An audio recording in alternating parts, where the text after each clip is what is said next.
അക്രമങ്ങൾ സംഘടിപ്പിക്കുക, പല വഴികളും ഉപയോഗിച്ചുകൊണ്ട് രക്ഷപ്പെടുക എന്നുള്ളത് സുധാകരൻ്റെ ചരിത്രത്തിലുള്ളതാണ്. അതുകൊണ്ട് ഞാൻ ഈ കേസ് സുപ്രീം കോടതിയിൽ അപ്പീൽ കൊടുക്കാൻ ഗവൺമെൻറ്റിനോട് ആവശ്യപ്പെടും. അതുപോലെ തന്നെ ഞാനും ഇത് സംബന്ധിച്ചുള്ള നിയമ നടപടികൾ സ്വീകരിക്കും. ഈ കേസ് സംബന്ധിച്ചുള്ള വിധിന്യായം വിശദമായിട്ട് തന്നെ പരിശോധിക്കാൻ ഉദ്ദേശിക്കുകയാണ്. കോടതിയെ തെളിവുകൾ വേണ്ടത്ര ബോധ്യപ്പെടുത്താൻ സാധിക്കാതെ വന്നാൽ ചിലപ്പോൾ കുറ്റവാളികൾ രക്ഷപ്പെട്ടേക്കും. ഒരു കുറ്റവാളിയും രക്ഷപ്പെടാൻ പാടില്ല. അതാണ് ഞാൻ ആഗ്രഹിക്കുന്നത്. അതാണ് നമ്മുടെ നീതിന്യായ വ്യവസ്ഥയുടെ ശക്തമായ അടിത്തറ. ഈ കേസ് സംബന്ധിച്ച് കേരള ഗവൺമെൻറ്റിനോട് ഞാൻ അഭ്യർത്ഥിക്കുന്നത് സുപ്രീം കോടതിയിൽ അപ്പീൽ ഫയൽ ചെയ്യണം. ഇതുള്ളത് കൊണ്ടല്ലേ കോടതി ഇത് വിട്ടത്. ഇനി അതിന് ആളുണ്ടെങ്കിൽ പോലീസ് കണ്ടുപിടിക്കട്ടെ, CBI കണ്ടുപിടിക്കട്ടെ, സർക്കാർ കണ്ടുപിടിക്കട്ടെ. അത് അവർ ഉത്തരവാദിത്വമാണ്. എനിക്കതിലൊരു പ്രശ്നമില്ല. പ്രവർത്തനത്തിൽ ഒരു പരിഹാരമില്ല. അത് അവർ നിശ്ചയിച്ചോട്ടെ. ആയിക്കോട്ടെ, പോകാൻ പറ്റുമെന്ന് പോട്ടെ. അവിടെ പറ്റാവുന്ന രീതിയിലൊക്കെ ഞാനും മത്സരിക്കാം. ഒരു രാഷ്ട്രീയ നേതാവിനെ വകവരുത്താൻ പ്രൊഫഷണൽ കൊട്ടേഷൻ സംഘം തുനിഞ്ഞതിൽ നിന്നുമാണ് EP ജയരാജന് ട്രെയിനിൽ വെച്ച് വെടിയേൽക്കുന്നത്. പിണറായി, കോടിയേരി, EP ഇവരെ ഉന്നം വെച്ചുള്ള നീക്കം.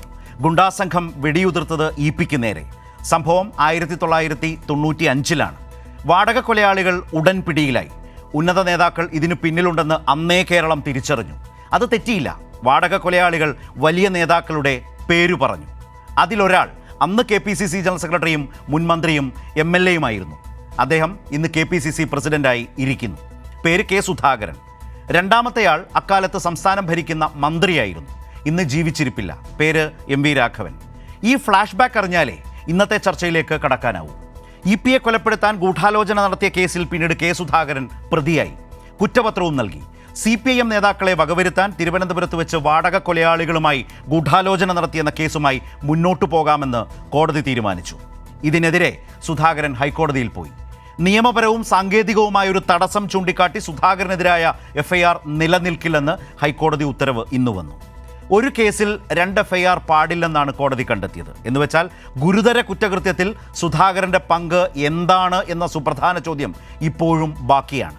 നിയമപോരാട്ടം തുടരുമെന്ന് EP പറയുമ്പോൾ സുധാകരന് മേലുള്ള സംശയങ്ങൾ വിധിക്ക് ശേഷവും ഒഴിയാതെ നിൽക്കുകയാണ്. ഇന്ന് ഈ ചർച്ചയിൽ പങ്കെടുക്കുന്നത് Shri P. Jayarajan, CPIM, Jinto John, Congress, A. Sajeevan, മാധ്യമപ്രവർത്തകൻ. ശ്രീ P. ജയരാജൻ, ഇതേക്കുറിച്ച് ഇന്ന് K. സുധാകരനോട് പ്രതികരണം ആരാഞ്ഞപ്പോൾ അദ്ദേഹം പറഞ്ഞത് അദ്ദേഹത്തിന് മോചനമായി എന്നാണ്. താങ്കൾ എന്ത് കരുതുന്നു? ഹൈക്കോടതി വിധിയോടെ K. സുധാകരന് പതിറ്റാണ്ടുകളായി നിലനിൽക്കുന്ന ഒരു സംശയത്തിൻ്റെ നിഴലാണ്. ഗുരുതരമായ ആരോപണങ്ങൾ, മൊഴികൾ പലതും വന്നിരുന്നു. ആ വിഷയത്തിൽ ഇപ്പോൾ ഹൈക്കോടതി പറഞ്ഞതോടെ K. സുധാകരൻ EP-യെ കൊലപ്പെടുത്താൻ ശ്രമിച്ച കേസിലെ ഗൂഢാലോചനയിലെ വളരെ പ്രധാനപ്പെട്ട നേതാവ് എന്ന പ്രധാനപ്പെട്ട ആക്ഷേപത്തിൽ നിന്നും ആ കുറ്റകൃത്യത്തിൽ നിന്നും ഇപ്പോൾ പൂർണ്ണമോചനമായോ K. സുധാകരന്?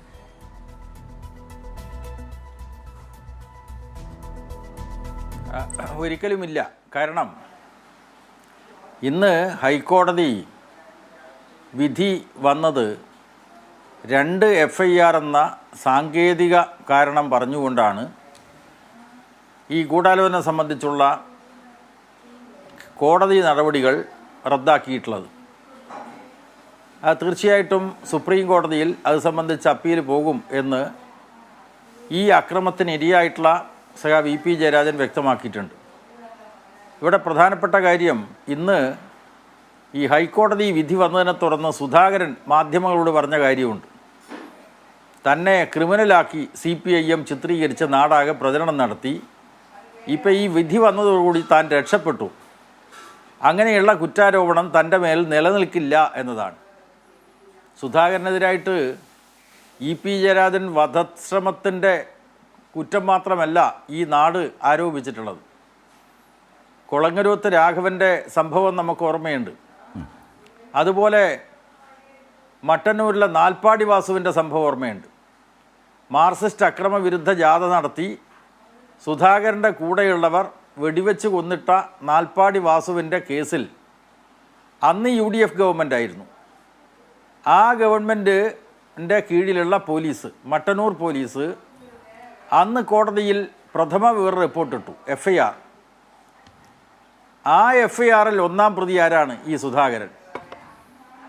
സുധാകരൻ്റെ കൂടെയുള്ള അന്നത്തെ കോൺഗ്രസ്സുകാർ പിന്നീട് സുധാകരൻ നടത്തിയിട്ടുള്ള ക്രിമിനൽ പ്രവർത്തനങ്ങളെപ്പറ്റി നിരവധി കാര്യങ്ങൾ പറഞ്ഞിട്ടുണ്ട്. കണ്ണൂർ പട്ടണത്തിലെ സേവറി ഹോട്ടലിൽ നാണു എന്ന ഒരു തൊഴിലാളിയെ ബോംബെറിഞ്ഞ് കൊന്നിട്ടുള്ള സംഭവത്തിൽ സുധാകരൻ നേരിട്ടാണ് നേതൃത്വം കൊടുത്തത് എന്നടക്കം അദ്ദേഹത്തിൻ്റെ ഡ്രൈവറായിട്ടുള്ള പ്രശാന്ത് ബാബു പിൽക്കാലത്ത് വെളിപ്പെടുത്തുകയുണ്ടായി. അപ്പോൾ ചുരുക്കത്തിൽ താൻ ഈ ക്രിമിനലാണ് എന്ന് ഈ നാട് ആരോപിക്കുന്ന കാര്യത്തിൽ താൻ വിമുക്തനായി, അതിൽ നിന്നൊക്കെ ആക്ഷേപത്തിൽ നിന്നൊക്കെ ഞാൻ മോചിതനായി എന്ന സുധാകരൻ്റെ വാദം അങ്ങേയറ്റം തെറ്റാണ്, വസ്തുതാ വിരുദ്ധമാണെന്നാണ് ആദ്യമായിട്ട് സൂചിപ്പിക്കാനുള്ളത്. ഇവിടെ പ്രധാനപ്പെട്ട കാര്യം 29 വർഷം മുമ്പ് നടന്നിട്ടുള്ള ഒരു കൊലപാതക ശ്രമമാണ്. കൗതുകരമായിട്ടുള്ള കാര്യം, 29 വർഷങ്ങൾക്ക് മുമ്പ് ആന്ധ്രയിലെ ചിരാല പോലീസ് സ്റ്റേഷൻ ലിമിറ്റിൽ വെച്ചിട്ടാണ് രാജധാനി എക്സ്പ്രസ്സിൽ വെച്ച് സഖാവ് VP ജയരാജനെ വെടിവെച്ച് കൊല്ലാൻ ശ്രമിച്ചത്. നേരത്തെ ഇവിടെ ശരത്ത് വിശേഷിപ്പിച്ചത് അവരെ വാടക കൊലയാളികൾ എന്നതാണ്. യഥാർത്ഥത്തിൽ വാടക കൊലയാളികൾ എന്ന് മാത്രം പറഞ്ഞാൽ പോരാ, RSSൻ്റെ ആയുധ പരിശീലനം നേടിയിട്ടുള്ള നല്ല മെയ്വഴക്കമുള്ള RSSകാരെയാണ് വാടകയ്ക്കെടുത്തത് എന്ന കാര്യം കൂടി സുധാകരൻ്റെ ഈ ആസൂത്രണത്തിൻ്റെ ഭാഗമായി പ്രേക്ഷകർ മനസ്സിലാക്കണം. ഞാൻ അവിടെ പറഞ്ഞാൽ ഒരു സംശയം, RSSൻ്റെ ശാഖകൾക്ക് സംരക്ഷണം കൊടുത്തിട്ടുണ്ട്, തൻ്റെ കുട്ടികളെ അയച്ചു കൊടുത്തിട്ടുണ്ട്. അതെ, അത് ഈ സമീപകാലത്ത് അദ്ദേഹം അത് സൂചിപ്പിച്ചിരുന്നു, RSS ശാഖയ്ക്ക് കാവൽ നിന്നു. എൻ്റെ ഒരു സംശയം, കാരണം താങ്കൾ പറഞ്ഞ പോലെ പതിറ്റാണ്ടുകൾക്ക് മുൻപുള്ളൊരു സംഭവമാണ്. ഇതിൽ വിക്രം ചാൽ, ശശിയും അതുപോലെ തന്നെ മറ്റൊരു പ്രതിയും, രണ്ടുപേരാണല്ലോ ഉള്ളത്, ദിനേശനും. ഇതിലാരാണ്? ഒരാൾ പിന്നീട് KV സുധീഷ് കൊലക്കേസിലെ പ്രതികളായിട്ടുള്ള ആ സംഘത്തിൽപ്പെട്ട് ശിക്ഷ അനുഭവിക്കുകയും മറ്റും ചെയ്തിരുന്നു അല്ലേ? ശിക്ഷിക്കപ്പെട്ടു. അതെ അതെ അതെ അതെ തീർച്ചയായിട്ടും. അപ്പോൾ അതാണ് ഞാൻ പറഞ്ഞു വരുന്നത്. അപ്പോൾ RSSകാരായിട്ടുള്ള ആളുകളെ വാടക കൊലയാളികളാക്കി മാറ്റിക്കൊണ്ടാണ് ഈ കൃത്യം നടത്തിയത്. ഞാൻ നേരത്തെ പറഞ്ഞതുപോലെ ആന്ധ്രയിലെ ചിരാല പോലീസ് സ്റ്റേഷൻ ലിമിറ്റിൽ വെച്ചിട്ടാണ് ഈ വെടിവെപ്പ് നടക്കുന്നത്. സഖാവ് VP ജയരാജൻ്റെ ശാരീരികമായിട്ടുള്ള ശേഷി ഒന്നുകൊണ്ട് മാത്രമാണ് അദ്ദേഹം ഇപ്പോഴും നമ്മുടെ കൂടെ ജീവിക്കുകയും പ്രവർത്തിക്കുകയും ചെയ്യുന്നത്. ആ രണ്ട് അക്രമികൾ, താങ്കൾ നേരത്തെ പറഞ്ഞതുപോലെ, ഒന്ന് വിക്രം ചാൽ ശശി, മറ്റൊന്ന് ദിനേശൻ, ഈ രണ്ടുപേരും വെടിവെച്ചതിന് ശേഷം സഖാവ് VP ജയരാജൻ വധിക്കപ്പെട്ടു എന്ന് കരുതിക്കൊണ്ടാണ് അവർ ട്രെയിനിൽ നിന്ന് മാറുന്നത്. ഒരാൾ ആന്ധ്രയിൽ തന്നെ അവിടെ ട്രെയിനിൽ നിന്ന് ചാടി പരിക്കുകളോടുകൂടി അവിടെ ജനങ്ങളുടെ പിടിയിലായി. അവർ പോലീസിനെ അറിയിച്ചു, കാരണം നക്സൽ ഭീഷണിയുള്ള മേഖലയാണിത്.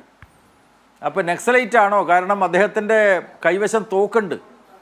അപ്പോൾ തോക്കോടുകൂടി ഈ ദിനേശൻ ആന്ധ്രയിലെ അവിടെ പിടിയിലായി, ആന്ധ്രയിലെ ജനങ്ങൾ പിടിയിലായി. അവർ പോലീസിനെ അറിയിച്ചു, പോലീസ് വന്നു, അദ്ദേഹത്തെ കസ്റ്റഡിയിലെടുത്തു. അദ്ദേഹത്തെ പ്രാഥമികമായിട്ട് ചോദ്യം ചെയ്യുന്ന അവസരത്തിലാണ് കേരളത്തിലൊരു പ്രതിപക്ഷ MLAയെ വെടിവെച്ച് കൊന്നിട്ടുണ്ട് എന്ന വിവരം പോലീസിനോട് പറയുന്നത്. പോലീസ് കൃത്യമായി ചോദ്യം ചെയ്തപ്പോൾ അദ്ദേഹം മാത്രമല്ല, കൂട്ടാളി ഉണ്ടായിട്ടുണ്ട്. ആ കൂട്ടാളി ശശി മറ്റൊരു ട്രെയിനിൽ മദ്രാസിലേക്ക് പുറപ്പെട്ടിട്ടുണ്ട് എന്ന വിവരം പോലീസിന് കിട്ടിയതിനെ തുടർന്ന് മദ്രാസിലെ സെൻട്രൽ റെയിൽവേ പോലീസിന് വിവരം കൊടുത്തു. ആ റെയിൽവേ പോലീസ് കൃത്യമായിട്ട് ഐഡൻറ്റിഫൈ ചെയ്തു ശശിയെ പിടിച്ചു. ശശിയെ പിടിച്ച് ചോദ്യം ചെയ്തപ്പോൾ ഈ തോക്കുമായിട്ട് രാജധാനി എക്സ്പ്രസ്സിൽ കയറിയത് എന്തിനു വേണ്ടിയിട്ടാണ്? അപ്പോൾ 3 പേരെയാണ് ലക്ഷ്യം. ഒന്ന് പിണറായി, മറ്റൊന്ന് കോടിയേരി, മറ്റൊന്ന് VP ജയരാജൻ. ആരെയാണോ കിട്ടുന്നത് അവരെ കശാപ്പ് ചെയ്യുക എന്നുള്ളത് ഈ ഗൂഢാലോചനക്കാരുടെ, സുധാകരനും ഉൾപ്പെടെയുള്ളവരുടെ കൃത്യമായിട്ടുള്ള നിർദ്ദേശമായിരുന്നു. അതിൻ്റെ അടിസ്ഥാനത്തിൽ നടത്തിയിട്ടുള്ള കൃത്യമാണ് എന്ന് റെയിൽവേ പോലീസിന് മൊഴി കൊടുത്തു അവർ. ആ മൊഴി ഇപ്പോൾ മദ്രാസ് റെയിൽവേ പോലീസിൻ്റെ രജിസ്റ്ററിലുണ്ട്, വിക്രം ചാലി ശശി പറഞ്ഞത്. അതിൽ ഈ സുധാകരൻ എന്ന് പറയുന്ന ഇപ്പോഴത്തെ KPCCയുടെ പ്രസിഡൻറ്റിൻ്റെ പേരുണ്ട്, അതോടൊപ്പം തന്നെ MV രാഘവൻ്റെ പേരുമുണ്ട്. ഡൽഹിയിലാണ് ഇതിൻ്റെ ഒരു ആസൂത്രണം നടന്ന കേന്ദ്രം. മറ്റൊന്ന് തിരുവനന്തപുരത്തെ ഗസ്റ്റ് ഹൗസാണ്. ആ ഗസ്റ്റ് ഹൗസിലെ 103-ാം മുറിയിൽ 103-ാം നമ്പർ മുറിയിൽ സുധാകരൻ ക്യാമ്പ് ചെയ്തുകൊണ്ട് നടത്തിയിട്ടുള്ള ആലോചനകൾ, ഫോൺ വിളികളൊക്കെ പോലീസിൻ്റെ അന്വേഷണത്തിന് മനസ്സിലായിട്ടുണ്ട്. അപ്പോൾ ആന്ധ്രയിലെ കോടതിയിൽ, ഓങ്കോൾ കോടതിയിൽ ഇത് സംബന്ധിച്ചുള്ള കേസുണ്ട്.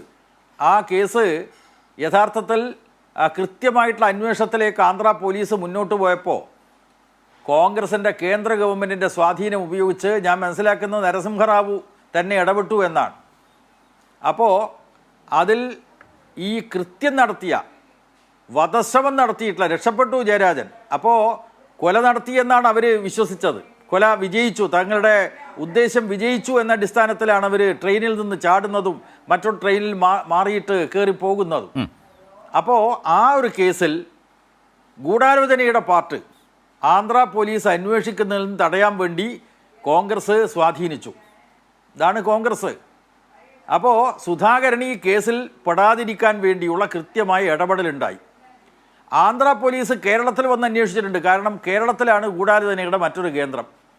അപ്പോൾ അതുകൊണ്ട് കേരളത്തിൽ വന്ന് അന്വേഷിച്ചപ്പോൾ അതിന് തടയിടാൻ വേണ്ടി അന്ന് AK ആൻ്റണി, ആദർശധീരനാണെന്നാണല്ലോ പലരും വിശേഷിപ്പിക്കുന്നത്, AK ആൻ്റണി പോലീസ് വകുപ്പ് കൈകാര്യം ചെയ്യുന്ന അവസരത്തിൽ അദ്ദേഹം ഇടപെട്ട് ആന്ധ്ര പോലീസിൻ്റെ അന്വേഷണം ഈ ഗൂഢാലോചനയിലേക്ക് എത്തുക, സുധാകരനിലേക്ക് എത്തുക എന്നത് ഒഴിവാക്കുന്നതിന് വേണ്ടിയുള്ള ഇടപെടൽ നടന്നു. ഇതിൻ്റെ എല്ലാം ഫലമായിട്ട് നീതി കിട്ടാത്ത സാഹചര്യത്തിലാണ് ആന്ധ്രയിലെ കോടതി ഈ കൃത്യം, അതായത് കൊലപാതക ശ്രമം നടത്തിയിട്ടുള്ള, വെടിവെപ്പ് നടത്തിയിട്ടുള്ള ആളുകളിലേക്ക് മാത്രം അന്വേഷണവും കുറ്റപത്രവും പോയിട്ടുള്ള ഘട്ടത്തിലാണ് ഗൂഢാലോചനയുടെ പാർട്ട് അന്വേഷിക്കണം എന്ന് ആവശ്യപ്പെട്ടുകൊണ്ട് സഖാവ് ജയരാജൻ കേരളത്തിലെ കോടതിയിൽ, തിരുവനന്തപുരത്തെ കോടതിയിൽ അദ്ദേഹം പരാതി കൊടുക്കുന്നത്. അത് സ്വകാര്യ അന്യായമായിട്ടാണ് കൊടുക്കുന്നത്. ആ സ്വകാര്യ അന്യായത്തോട് അന്നത്തെ കേരള ഗവൺമെൻറ്, അപ്പോൾ ഗവൺമെൻറ് മാറി, ഗവൺമെൻറ് അനുകൂലമായി പ്രതികരിച്ചതിൻ്റെ അടിസ്ഥാനത്തിൽ പോലീസ് സംഘത്തെ നിയോഗിച്ചു. അങ്ങനെ സുധാകരനെ അറസ്റ്റ് ചെയ്തല്ലോ. പോലീസ് എന്ന് പറയുന്നത് ആര് ഭരിക്കുന്നു എന്നത് മാത്രമല്ലല്ലോ, ഒരു ഗൗരവമായിട്ടൊരു കുറ്റകൃത്യം, ഒരു വ്യാപകമായിട്ടുള്ള ഗൂഢാലോചന, EP ജയരാജനെ മാത്രമല്ല, ഇപ്പോഴത്തെ മുഖ്യമന്ത്രിയായിട്ടുള്ള സഖാവ് പിണറായി അടക്കം വകവരുത്താനുള്ളൊരു ഗൂഢാലോചന എന്നത് വളരെ വിപുലമായിട്ടുള്ള ഒരു കാര്യമാണ്. വളരെ ആപൽക്കരമായിട്ടുള്ളൊരു വിവരം കിട്ടിയതിനെ അടിസ്ഥാനപ്പെടുത്തി പോലീസ് അന്വേഷിച്ചപ്പോൾ കൃത്യമായിട്ടുള്ള വിവരങ്ങളാണ് അവർക്ക് ബോധ്യമായത്. അതിനെ അടിസ്ഥാനപ്പെടുത്തി കുറ്റപത്രം തയ്യാറാക്കി. സുധാകരൻ നിയമപരമായിട്ടുള്ള നടപടി, കാരണം ആന്ധ്രയിലെ പോലീസ് തന്നിലേക്ക് അന്വേഷണം വരുന്നതിനെ ഒഴിവാക്കുന്നതിന് വേണ്ടി രാഷ്ട്രീയ സ്വാധീനം, കോൺഗ്രസിൻ്റെ സ്വാധീനം ഉപയോഗിച്ചതുപോലെ കേരളത്തിൽ നടക്കില്ല എന്ന് വന്നപ്പോൾ ഇവിടെ കോടതികളെ സമീപിച്ച് സാങ്കേതികമായിട്ടുള്ള പ്രശ്നങ്ങൾ ചൂണ്ടിക്കാണിച്ചു. പക്ഷേ സെഷൻസ് കോടതി അദ്ദേഹത്തിൻ്റെ തന്നെ ഒഴിവാക്കണം, ഗൂഢാലോചനയിലേക്ക് വരുന്നതിനെ ഒഴിവാക്കണം എന്നുള്ള അദ്ദേഹത്തിൻ്റെ വാദം സ്വീകരിച്ചിട്ടില്ല. അതിനെ തുടർന്നാണ് അദ്ദേഹം ഹൈക്കോടതിയിൽ പോയിട്ട് സ്റ്റേ സമ്പാദിച്ചത്. ഇന്നത്തെ ഹൈക്കോടതിയുടെ വിധി വന്നത് ഈ 2 FIR എന്ന് പറയുന്നത് സാങ്കേതികമായിട്ടൊരു പ്രശ്നമാണ്. സുപ്രീം കോടതിയുടെ വിധികളെ അടിസ്ഥാനപ്പെടുത്തി ആ 2 FIR ഒരു കേസിൽ നിലനിൽക്കില്ല എന്ന് പറഞ്ഞുകൊണ്ടാണ് വന്നിട്ടുള്ളത്.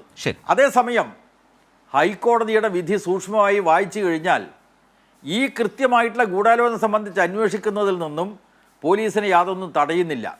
അപ്പോൾ അതുകൊണ്ട് ഈ സാങ്കേതികമായിട്ടുള്ള തകരാറ് പരിഹരിക്കുന്നതിന് വേണ്ടി സുപ്രീം കോടതിയിലെ തൻ്റെ വാദത്തിന് കഴിയുമെന്നാണ് EP ജയരാജൻ വിശ്വസിക്കുന്നത്. അതാണ് അദ്ദേഹം മാധ്യമങ്ങളോട് പറഞ്ഞത്. അങ്ങനെ നീതി കിട്ടണം. കാരണം സുധാകരൻ ഈ കൃത്യത്തിൽ ഏർപ്പെട്ടിട്ടുണ്ട് എന്നുള്ളതിന് കൃത്യമായിട്ടുള്ള തെളിവുകൾ കേരള പോലീസിൻ്റെ കൈവശമുണ്ട്. ആന്ധ്ര പോലീസ് അവർക്കും വിവരമുണ്ട്. പക്ഷേ മുന്നോട്ട് പോകാൻ തടസ്സം നേരിട്ടു. കേരളത്തിൽ മുന്നോട്ട് പോയി. അതിനെയാണ് ഹൈക്കോടതിയിൽ ഈ സാങ്കേതിക പ്രശ്നം ഉപയോഗിച്ചുകൊണ്ട് അദ്ദേഹം ഇപ്പോൾ അത് റദ്ദാക്കിക്കൊണ്ടുള്ള അനുകൂലമായിട്ടുള്ള വിധി സമ്പാദിച്ചിട്ടുള്ളത്. ഞാൻ ശ്രീ ജയരാജൻ താങ്കളിലേക്ക് വരാം. ശ്രീ ജിൻഡോ, അദ്ദേഹം ഇത് വളരെ ഏറെ ഗൗരവമായി ചർച്ച ചെയ്തിട്ടുള്ളൊരു ഗുരുതര ക്രിമിനൽ കേസാണ്. കൊലപ്പെടുത്താൻ നടത്തിയ ഗൂഢാലോചനയുണ്ട്. ആ വധശ്രമ ഗൂഢാലോചന കേസാണ്. അതുകൊണ്ടാണ് ആ കേസിൻ്റെ ഓരോ നാളും ഇത്രയേറെ വർഷം പഴക്കമുള്ളതാണ്. അപ്പോൾ അതിൻ്റെ ഓരോ വശങ്ങളും അദ്ദേഹം സൂചിപ്പിച്ചുകൊണ്ട് സംസാരിച്ചതും ഒരുപക്ഷെ താങ്കൾക്കടക്കം അതിൽ സംസാരിക്കുന്നതിന് ഗുണകരമായി മാറും. ഇവിടെ ഒരു പ്രധാനപ്പെട്ട കാര്യം അദ്ദേഹം പറഞ്ഞ പോലെ ഈ വിധി അത് സാങ്കേതികമായ ചില പ്രശ്നങ്ങൾ ചൂണ്ടിക്കാട്ടിയാണ്, നിയമപരമായി പോരാട്ടം മുന്നോട്ട് കൊണ്ടുപോകാൻ കഴിയുന്നതുമാണ് ശരിയാണ്, അത് ശ്രീ പി ജയരാജൻ പറയുകയും ചെയ്തു. എന്ന് വെച്ചാൽ അതായത് ഈ കുറ്റകൃത്യവുമായുള്ള കെ സുധാകരൻ്റെ ബന്ധം എന്ത് എന്നതിനെ സംബന്ധിച്ച് നിയമപരമായ പരിശോധന നടന്നിട്ടില്ല എന്ന പ്രശ്നം ഇതിനകത്ത് ഇപ്പോഴും നിൽക്കുകയാണ്. വളരെ ഗൗരവമായ സാക്ഷിമൊഴികൾ വന്നു. പ്രതികളുടെ, വാടക കൊലയാളികളുടെ മൊഴികൾ റെയിൽവേ പോലീസിന് കിട്ടിയിട്ടുണ്ട്. നേരത്തെ ശ്രീ ജയരാജൻ പറഞ്ഞല്ലോ, അതുമായി ബന്ധപ്പെട്ട നിരവധി തെളിവുകൾ, വാടക കൊലയാളികളുമായി ബന്ധപ്പെട്ട് അവർ കൊടുത്തിട്ടുള്ള മൊഴികൾ, രേഖാമൂലമുള്ള സാക്ഷിമൊഴികൾ, അത്തരം നിരവധിയായ തെളിവുകളൊക്കെ ഉള്ളൊരു കേസാണ്. FIRൻ്റെ ഒരു സാങ്കേതിക പ്രശ്നം ചൂണ്ടിക്കാട്ടി മാത്രം ഹൈക്കോടതി തള്ളുമ്പോൾ, അല്ലെങ്കിൽ അതിൽ ഒരു നിലപാടെടുക്കുമ്പോൾ സുപ്രീം കോടതിയിലേക്ക് പോവുകയാണ്. അപ്പോൾ കെ സുധാകരൻ എങ്ങനെയാണ് ഈ കേസുമായി ബന്ധപ്പെട്ട ഒരു ക്രിമിനൽ പശ്ചാത്തലത്തിൽ നിന്ന് മോചനം കിട്ടിയെന്ന് പറയാനാവുക? മാത്രമല്ല, ശ്രീ ജയരാജൻ പറഞ്ഞത് കേട്ടില്ലേ, കെ സുധാകരൻ്റെ രാഷ്ട്രീയം ആകെയും ഒരു ക്രിമിനൽ രാഷ്ട്രീയത്തിൻ്റെ പശ്ചാത്തലമാണ്. അതിതുകൊണ്ട് മാത്രമല്ല, ഇതടക്കം നിരവധിയായ കാര്യങ്ങൾ ചൂണ്ടിക്കാട്ടിയുമാണല്ലോ അദ്ദേഹം അത് ഇപ്പോൾ വിവരിച്ചത്. ശ്രീ ജിൻഡോ.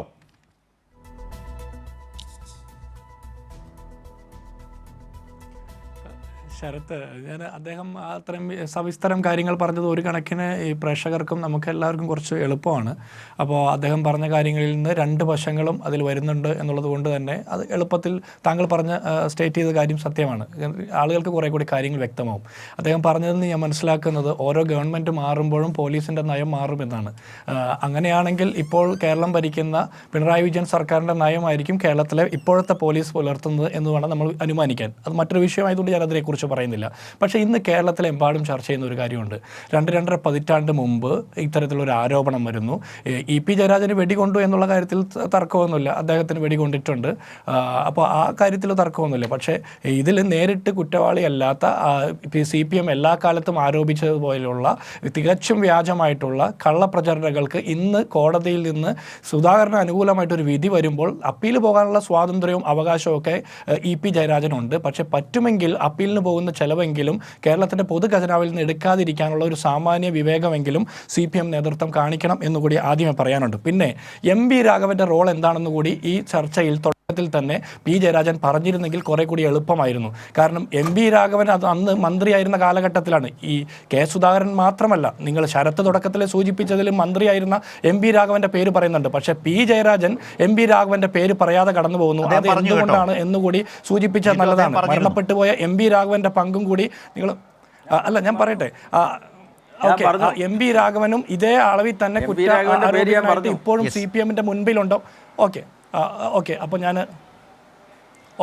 ഓക്കെ അപ്പോൾ ഞാൻ ശ്രദ്ധിച്ചതിൻ്റെ കുഴപ്പമാണ്, ക്ഷമിക്കണം. അപ്പോൾ MB രാഘവനും ഇതേ അളവിൽ തന്നെ കുറ്റാരോപിതനായിട്ട് ഇപ്പോഴും CPMൻ്റെ മുൻപിൽ നിൽപ്പുണ്ടോ എന്നുള്ള കാര്യത്തിന് കൂടി താങ്കൾ മറുപടി പറഞ്ഞാൽ കുറച്ചുകൂടി നന്നായിരിക്കും. ഇവിടെ നമ്മൾ മനസ്സിലാക്കേണ്ടത് ആന്ധ്രയിലെ വിചാരണ കോടതി, അതിനുശേഷം അവിടുത്തെ ഹൈക്കോടതി, അതിനുശേഷം സുപ്രീം കോടതി വരെ പോയി കെ സുധാകരന് ഗൂഢാലോചന കേസിൽ പങ്കുണ്ട് എന്ന് പറഞ്ഞുകൊണ്ട് EP ജയരാജൻ കോടതി പോയിട്ട് അതിലെല്ലാം പരാജയപ്പെട്ടു. അതിനുശേഷമാണ് തിരുവനന്തപുരത്ത് വന്ന് മറ്റൊരു കേസ് കൊടുക്കുന്നത് EP ജയരാജൻ കെ സുധാകരന് ഗൂഢാലോചന കേസ് കൊടുക്കാൻ വേണ്ടി കൊടുക്കുന്നത്. ആ കേസാണ് ഇന്ന് ഹൈക്കോടതി വെറുതെ വിടുന്നത്. അതിൽ നമ്മൾ മനസ്സിലാക്കേണ്ടത് എന്താ, ഒരു കേസിൽ 2 FIR എന്നുള്ള സാങ്കേതികത്വം മാത്രമല്ല, ഈ സംഭവം നടന്ന ആന്ധ്രയിൽ പോലും അവിടുത്തെ വിചാരണ കോടതി, അവിടുത്തെ ഹൈക്കോടതി, ഇന്ത്യയുടെ സുപ്രീം കോടതി പോലും സുധാകരനെ അന്നേ വിടുതൽ കൊടുത്തിട്ടുള്ള ഒരു കാര്യത്തിലാണ് വീണ്ടും ഇന്ന് കേരള ഹൈക്കോടതി വിടുതൽ കൊടുക്കുന്നത്. അപ്പോൾ ഇതിൻ്റെ നാൾ വഴികളൊക്കെ പറയുമ്പോൾ നമ്മൾ എല്ലാ വശങ്ങളും കൂടി പറയണം എന്നുള്ളത് ഒന്നാമത്തെ കാര്യം. 2, ഇന്ന് EP ജയരാജൻ പറഞ്ഞൊരു കാര്യമുണ്ട്, പ്രോസിക്യൂഷൻ്റെ പരാജയമാണെന്ന്. പ്രോസിക്യൂഷൻ്റെ പരാജയം എന്ന് പറഞ്ഞാൽ നമ്മൾ എന്താ മനസ്സിലാക്കേണ്ടത്? കേരളത്തിലെ ആഭ്യന്തര വകുപ്പിൻ്റെയും പ്രോസിക്യൂഷൻ്റെയും പരാജയം അത് നിലവിൽ നയിക്കുന്നത് ആരാണ്? പിണറായി വിജയനാണ്. ഇനി രണ്ടാമത്തത്, പ്രോസിക്യൂഷൻ്റെ പരാജയം എന്ന് മനസ്സിലാക്കുമ്പോൾ നമ്മൾ എന്താ വിചാരിക്കേണ്ടത്? കൃത്യമായിട്ടുള്ള തെളിവുകൾ, സബ്സ്റ്റാൻഷ്യൽ ആയിട്ടുള്ള എവിഡൻസുകളോ ഒന്നും ഇല്ലാത്തത് കൊണ്ടാണ് പ്രോസിക്യൂഷൻ കോടതിയിൽ പരാജയപ്പെട്ടത് എന്നാണ്. P ജയരാജൻ ഇപ്പോൾ പറഞ്ഞതുപോലുള്ള സവിസ്തരമായിട്ടുള്ള തെളിവുകൾ നിങ്ങളുടെ CPM നേതാക്കന്മാരുടെ കൈവശമുണ്ടായിരുന്നെങ്കിൽ എന്തുകൊണ്ട് അന്ന് ഈ കോടതിയിലെ വിചാരണ ഘട്ടത്തിൽ ഒന്നും പ്രോസിക്യൂഷൻ അത് ഹാജരാക്കിയില്ല, നിങ്ങൾ നേതാക്കന്മാർ അത് കൊടുത്തില്ല എന്നുള്ളതിന് മറുപടി നിങ്ങൾ പറയണം. കേന്ദ്രം ഭരിച്ച നരസിംഹറാവു സർക്കാരിനെയും കേന്ദ്രത്തിലെ കോൺഗ്രസ് സ്വാധീനത്തെ ഉപയോഗിച്ച് ആ കേസിനെ അട്ടിമറിക്കുകയായിരുന്നു.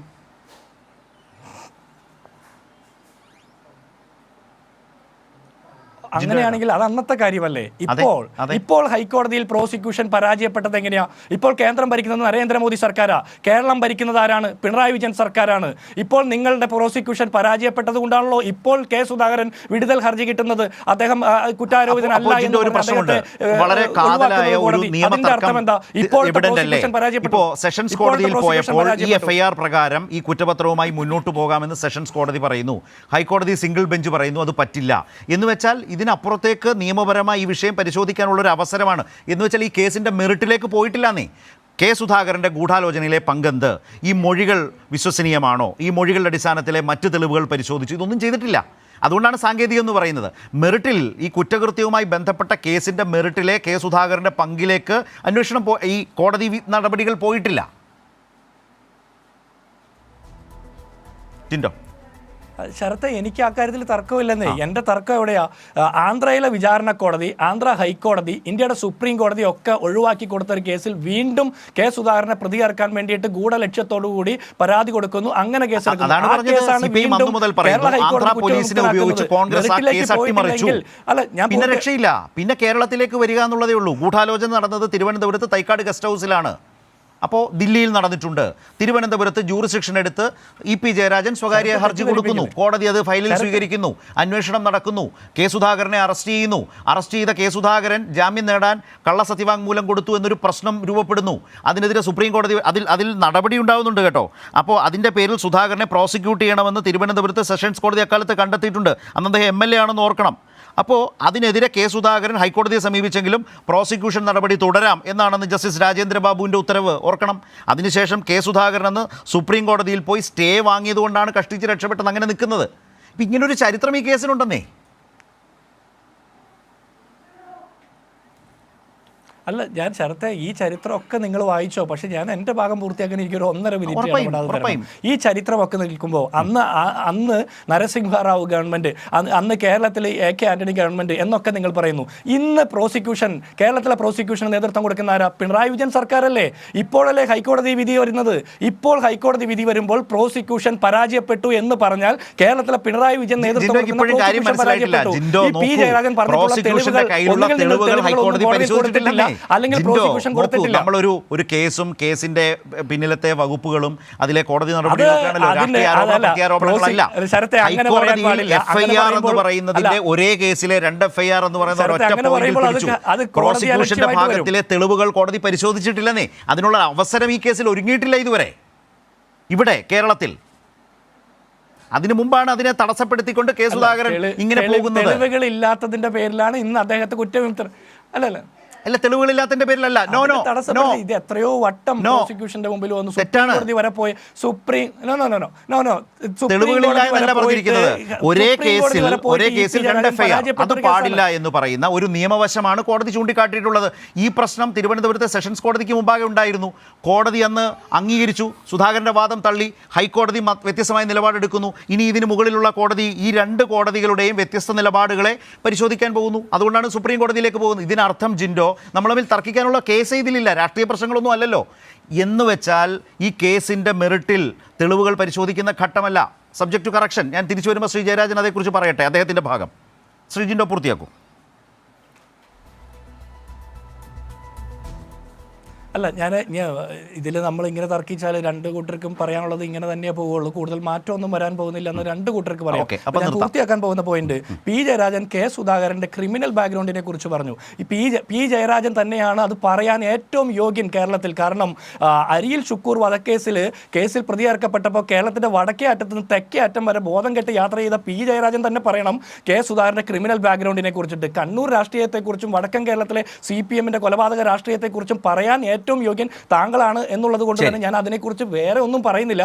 പക്ഷേ ഈ വാടിക്കൽ രാമകൃഷ്ണന്റെ മരണം തൊട്ട് ഒരുപാട് കാര്യങ്ങൾ നമുക്ക് എടുത്ത് പറയേണ്ടി വരും. അതൊന്നും ഇന്നത്തെ രാഷ്ട്രീയ സാഹചര്യത്തിൽ ചെറുപ്പക്കാർക്ക് സംസാരിക്കാൻ കൊള്ളാവുന്ന ഒരു വിഷയമല്ലാത്തത് കൊണ്ട്, ഭൂഷണമായിട്ടുള്ള രാഷ്ട്രീയ വിഷയമല്ലാത്തത് കൊണ്ട് ഞാൻ അതിനെക്കുറിച്ച് പറയുന്നില്ല. ഞാൻ ശ്രീ ജയരാജനിലേക്ക് വരുന്നതിന് മുമ്പ് ശ്രീ A. സജീവൻ, ഈ കേസുമായി ബന്ധപ്പെട്ട താങ്കളുടെ കൂടി ഒരു അഭിപ്രായത്തിലേക്ക്. ഇപ്പോൾ വന്നിട്ടുള്ളത് FIR നിലനിൽക്കില്ല എന്ന നിലയിൽ കോടതി കണ്ടെത്തി എന്ന് വെച്ചാൽ അതിനർത്ഥം ഈ കേസിൻ്റെ മെറിറ്റിലേക്കല്ല കോടതി പോയിട്ടില്ല എന്നുള്ളത് വ്യക്തമാണ്. തെളിവുകൾ പരിശോധിക്കുന്ന നിലയിലേക്ക് അതിൻ്റെ ഒരു ട്രയൽ പോകുന്നില്ല. കുറ്റപത്രം റദ്ദാക്കപ്പെടുന്ന സാഹചര്യമാണല്ലോ. കുറ്റപത്രത്തിൻ്റെ അടിസ്ഥാനത്തിൽ ട്രയലിലേക്ക് പോയിട്ടില്ല എന്ന് വെച്ചാൽ ഈ കേസിന് വിരാമമായി എന്ന നിലയിൽ കെ സുധാകരൻ പറയുന്നതിൽ അർത്ഥമുണ്ടോ? കെ അദ്ദേഹത്തിന് മേൽ ചൂഴ്ന്നു നിൽക്കുന്ന ഗുരുതരാരോപണങ്ങൾ, അദ്ദേഹത്തിൻ്റെ പങ്കാളിത്തം സംബന്ധിച്ച പ്രബലമായ ബോധ്യം കേരളത്തിൽ വളരെ ശക്തമായ ഒരു വലിയ വിഭാഗത്തിനുണ്ട് ഇപ്പോഴും. അതിൽ നിന്നെല്ലാം അദ്ദേഹം മോചിതനായോ? ഒരിക്കലുമില്ല. ഒരു പ്രതി, ക്രിമിനൽ കേസിലെ പ്രതി കുറ്റവിമുക്തനാക്കപ്പെടുന്നത് 4 കാരണങ്ങൾ കൊണ്ടാണ്. ഒന്ന്, അദ്ദേഹത്തിനെതിരെ ഒരു തെളിവില്ല, അദ്ദേഹം നിരപരാധിയാണെന്ന് കോടതിക്ക് ബോധ്യപ്പെടുന്നൊരവസ്ഥയിൽ. സ്വാഭാവികമായിട്ടും അദ്ദേഹത്തെ കുറ്റവിമുക്തനാക്കാറുണ്ട്. രണ്ടാമത്തെ കാര്യം, ഈ വേണ്ടത്ര തെളിവുകൾ കൊണ്ടുവന്നിട്ട് സ്ഥാപിക്കാൻ പ്രോസിക്യൂഷന് കഴിഞ്ഞില്ല എങ്കിൽ അത് പ്രോസിക്യൂഷന്റെ പരാജയം, പ്രോസിക്യൂഷന് ഈ പ്രതിയുടെ മേലുള്ള കുറ്റം സ്ഥാപിക്കാൻ കഴിഞ്ഞില്ല എന്ന് പറഞ്ഞുകൊണ്ട് തന്നെ കോടതി കുറ്റവിമുക്തനാക്കും. ചില ഘട്ടങ്ങളിൽ കുറ്റമൊക്കെ സ്ഥാപിക്കാൻ ഏതാണ്ട് പ്രോസിക്യൂഷന് കഴിഞ്ഞെങ്കിൽ പോലും സംശയത്തിന്റെ ആനുകൂല്യം നൽകിയിട്ട് പ്രതികളെ കുറ്റവിമുക്തരാക്കാറുണ്ട്. നാലാമത്തേത് സാങ്കേതിക കാര്യമാണ്. ഇപ്പൊ ഇവിടെ ജിൻഡോ ആവർത്തിച്ച് പറഞ്ഞു, നേരത്തെ കണ്ടംപ്റ്റ് ഓഫ് കോർട്ട് ആവുന്നുള്ള രീതിയിലൊക്കെ അദ്ദേഹം പറഞ്ഞു. അദ്ദേഹം എന്താണ് അങ്ങനെ പറഞ്ഞത് കാര്യം എനിക്കറിയില്ല. സത്യത്തിൽ ഇതിൽ കണ്ടംപ്റ്റ് ഓഫ് കോർട്ട് എങ്ങനെയാണ് ആവുക? കാരണം കോടതി ഇക്കാര്യത്തിൽ ഇപ്പോൾ സുധാകരനെ അക്യൂറ്റ് ചെയ്യുന്നതിന് കൃത്യമായ കാരണം പറഞ്ഞിട്ടുണ്ട്. അത് ഒരു കേസിൽ 2 FIR നിലനിൽക്കില്ല എന്നുള്ള സാങ്കേതിക കാരണം മാത്രമാണ്. അതായത് ഈ സുധാകരൻ കുറ്റം ചെയ്തിട്ടുണ്ടോ ഇല്ലയോ എന്നുള്ള കാര്യം കോടതി പരിശോധിച്ചിട്ടില്ല. കോടതി ആകെ നോക്കുന്നത് ഇപ്പോൾ തങ്ങളുടെ മുമ്പിൽ എത്തിയിട്ടുള്ള ഈ കേസിൽ അത് സാങ്കേതികമായിട്ട് ശരിയാണോ, അംഗീകരിക്കാൻ പറ്റുന്നതാണോ അല്ലയോ എന്നുള്ളതാണ്. അത് നേരത്തെ വിചാരണ കോടതിയിൽ വന്ന സമയത്ത് ഇതേ രീതിയിൽ പരിശോധിച്ചു, കേസുമായി മുന്നോട്ടേക്ക് പോവാന്ന് പറഞ്ഞു. അതിനെതിരെയുള്ള അപ്പീലിലാണ് ഇപ്പൊ ഈ രീതിയിൽ വരുന്നത്. അപ്പൊ സ്വാഭാവികമായിട്ടും ആ ഒരു സാങ്കേതിക പ്രശ്നം മാത്രമാണ്. അങ്ങനെ വരുമ്പോ അത് ആ കാര്യത്തിൽ ഉള്ള പിഴവുകൾ, പ്രോസിക്യൂഷൻ ഈ 2 FIR നിലനിൽക്കുമോ ഇല്ലയോ എന്നുള്ള അത് സംബന്ധിച്ച ഒരു ക്ലാരിഫിക്കേഷൻ മാത്രമാണ് ഇതിൽ വേണ്ടത്. പിഴവുകൾ പോലുമല്ല, പിഴവുകൾ തിരുത്തിയിട്ട് കൊടുക്കേണ്ട കാര്യം. ഇത് ഇപ്പോ ഈ കാര്യത്തിൽ ഒരേ കേസിൽ 2 സ്ഥലത്ത് 2 FIR നിലനിൽക്കുമ്പോൾ ഒന്ന് ക്രിമിനൽ കോൺസ്പിറസി 120 മറ്റേ ക്രിമിനൽ കേസിന്റെയാണ്. അപ്പൊ സ്വാഭാവികമായിട്ടും വധശ്രമത്തിന്റെ കേസിന്റെ അതിൽ അത് നിലനിൽക്കെ തന്നെ വേറൊരു കേസ് നിലനിൽക്കുമെന്നുള്ള ഒരു സാങ്കേതിക പ്രശ്നമാണ്. അത് തീർച്ചയായിട്ടും താങ്കൾ പറഞ്ഞ പോലെ മേൽക്കോടതി അംഗീകരിക്കുമോ ഇല്ലയോ എന്നുള്ളതാണ് നോക്കേണ്ടത്. സുപ്രീം കോടതി വരെ പോകാനുള്ള അധികാരമുണ്ടല്ലോ, അവകാശമുണ്ടല്ലോ. സ്വാഭാവികമായിട്ടും അതുവരെ പോകുന്നവരെ കുറ്റവാളിയാണോ അല്ലയോ എന്നുള്ള ചോദ്യത്തിന് അവിടെ പ്രസക്തിയില്ല. ഇപ്പോഴത്തെ കാര്യത്തിൽ ഈ സാങ്കേതികതയുടെ പേരിൽ മാത്രമാണ് ഇവിടെ സുധാകരനെതിരെ കേസുമായി മുന്നോട്ടേക്ക് പോകുന്ന കോടതി ഒരു തടസ്സം വെച്ച് നിന്നിട്ടുള്ളത്. അത് സ്വാഭാവികമായിട്ടും ഇന്ന് EP ജയരാജൻ പറഞ്ഞ പോലെ താൻ സുപ്രീം കോടതി വരെ പോകുമെന്ന് പറഞ്ഞിട്ടുണ്ട്. സംസ്ഥാന സർക്കാർ പോകണമെന്ന് അദ്ദേഹം അഭ്യർത്ഥിച്ചിട്ട് ഇതൊരു സാങ്കേതിക പ്രശ്നം വന്നു കഴിഞ്ഞാൽ അതിൽ തീർച്ചയായിട്ടും പ്രോസിക്യൂഷൻ അതുമായിട്ട് ബന്ധപ്പെട്ട് പോകും, മേൽക്കോടതിയിലേ പോകും എന്നുള്ള കാര്യത്തിൽ സംശയമില്ല. പക്ഷെ ഇതിന്റെ അർത്ഥം ഇവിടെ സുധാകരന്റെ ഭാഗത്ത് അദ്ദേഹം ഒരു തെറ്റും ചെയ്തിട്ടില്ല. നേരത്തെ ഞാൻ പറഞ്ഞ പോലെ ആദ്യത്തെ രീതിയിൽ കുറ്റവിമുക്തനാക്കുന്ന പോലെ പ്രതി ഒരു തരത്തിലും കുറ്റക്കാരനല്ല, അദ്ദേഹത്തിനെതിരെ കള്ളക്കേസ് കെട്ടിച്ചമച്ചാണ് എന്ന് കോടതിക്ക് തോന്നിയിട്ടല്ല ഈ കേസിൽ സുധാകരനെതിരെ ഈ തരത്തിലെ കുറ്റം ചാർത്തേണ്ട എന്ന രീതിയിൽ കോടതിയുടെ ഭാഗത്ത് നിന്നുണ്ടായിട്ടുള്ള ഉത്തരവ്.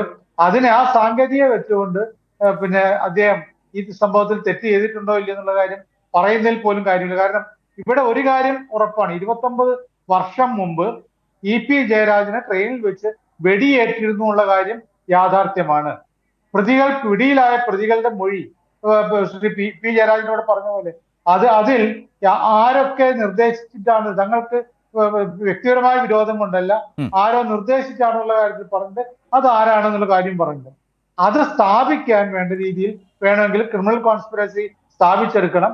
അത് സ്വാഭാവികമായിട്ടും കോടതിയുടെ മുൻപാകെയുള്ള ഒരു നിയമപ്രശ്നമാണ്, സാങ്കേതിക പ്രശ്നമാണ്. ആ സാങ്കേതിക പ്രശ്നം മേൽക്കോടതി പരിശോധിക്കേണ്ട കാര്യമാണ്. അതുവരെ ഇതിൽ പൂർണ്ണമായിട്ട് അദ്ദേഹം ഒന്നും ചെയ്തിട്ടില്ല എന്ന് പറയുന്നതിൽ ഒരർത്ഥവുമില്ല. ശരി, ഇവിടെ ശ്രീ P ജയരാജൻ, ഇതുവരെ വന്ന ചർച്ചയിൽ നിന്ന് താങ്കളിലേക്ക് 2ാം ഘട്ടത്തിൽ വരുമ്പോൾ ശ്രീ ജിൻഡോ പറഞ്ഞു വെച്ചൊരു പ്രധാനപ്പെട്ട കാര്യം, EP-യുടെ ഇന്നത്തെ പ്രതികരണത്തിൽ നിന്നും അടർത്തിയെടുത്ത് ഇപ്പോൾ പ്രതിപക്ഷ നേതാവായാലും ഇപ്പോൾ ജിൻഡോ ആയാലും പറയുന്നൊരു പ്രധാനപ്പെട്ട കാര്യം, ഇത് പ്രോസിക്യൂഷൻ്റെ പരാജയമല്ലേ, ഇക്കാലത്ത് പ്രോസിക്യൂഷൻ്റെ പരാജയം എന്ന് വന്നാൽ അതിൻ്റെ അർത്ഥം എന്താണ് എന്ന രാഷ്ട്രീയ ചോദ്യം തിരിച്ചു ചോദിക്കുന്നുണ്ട്. രണ്ടാമത്തെ കാര്യം, ആന്ധ്രയിൽ ഈ കേസുമായി ബന്ധപ്പെട്ട തുടർച്ചയായ പരാജയങ്ങളുടെ ഭാഗമായി അതിനുശേഷം വന്ന നിലയിൽ മാത്രമേ ഈ തിരുവനന്തപുരത്തെ ഈ ഹർജിയെ കാണാനാകൂ എന്നതാണ് ജിൻഡോയുടെ ഒരു പ്രധാനപ്പെട്ട വാദം. ഇതിനപ്പുറത്തൊരു കാര്യം എനിക്ക് താങ്കളോട് ചോദിക്കാനുള്ളത്, ഈ FIR-ൻ്റെ പശ്ചാത്തലത്തിൽ 2 FIR എന്നൊരു പ്രശ്നം ചൂണ്ടിക്കാട്ടി ഹൈക്കോടതി ഈ പൊസിഷൻ സ്വീകരിക്കുമ്പോൾ CPIM-ന് താങ്കൾക്ക് ഒക്കെ അടക്കം ഇതിൽ കിട്ടുന്നൊരു നിയമോപദേശം എന്താണ്, നിയമപരമായി കിട്ടുന്നൊരു അഡ്വൈസ് എങ്ങനെയാണ്? സുപ്രീം കോടതിയിലേക്കും മറ്റും പോകുമ്പോൾ ഹൈക്കോടതിയുടെ ഈ വിധി എന്നത് തിരുത്താൻ കഴിയുന്ന വിധം അതിന് പൂർവ്വ സാഹചര്യങ്ങൾ, കീഴ്വഴക്കങ്ങൾ എന്നതിൻ്റെ ഒരു ആനുകൂല്യം കിട്ടുമോ? അതുപോലെ തന്നെ ഇപ്പോൾ K സുധാകരൻ്റെ ക്രിമിനൽ രാഷ്ട്രീയത്തെക്കുറിച്ച് താങ്കൾ വിമർശിച്ചപ്പോൾ താങ്കളുടെ യോഗ്യതയെ ചോദ്യം ചെയ്യുന്നുണ്ട് ജിൻഡോ.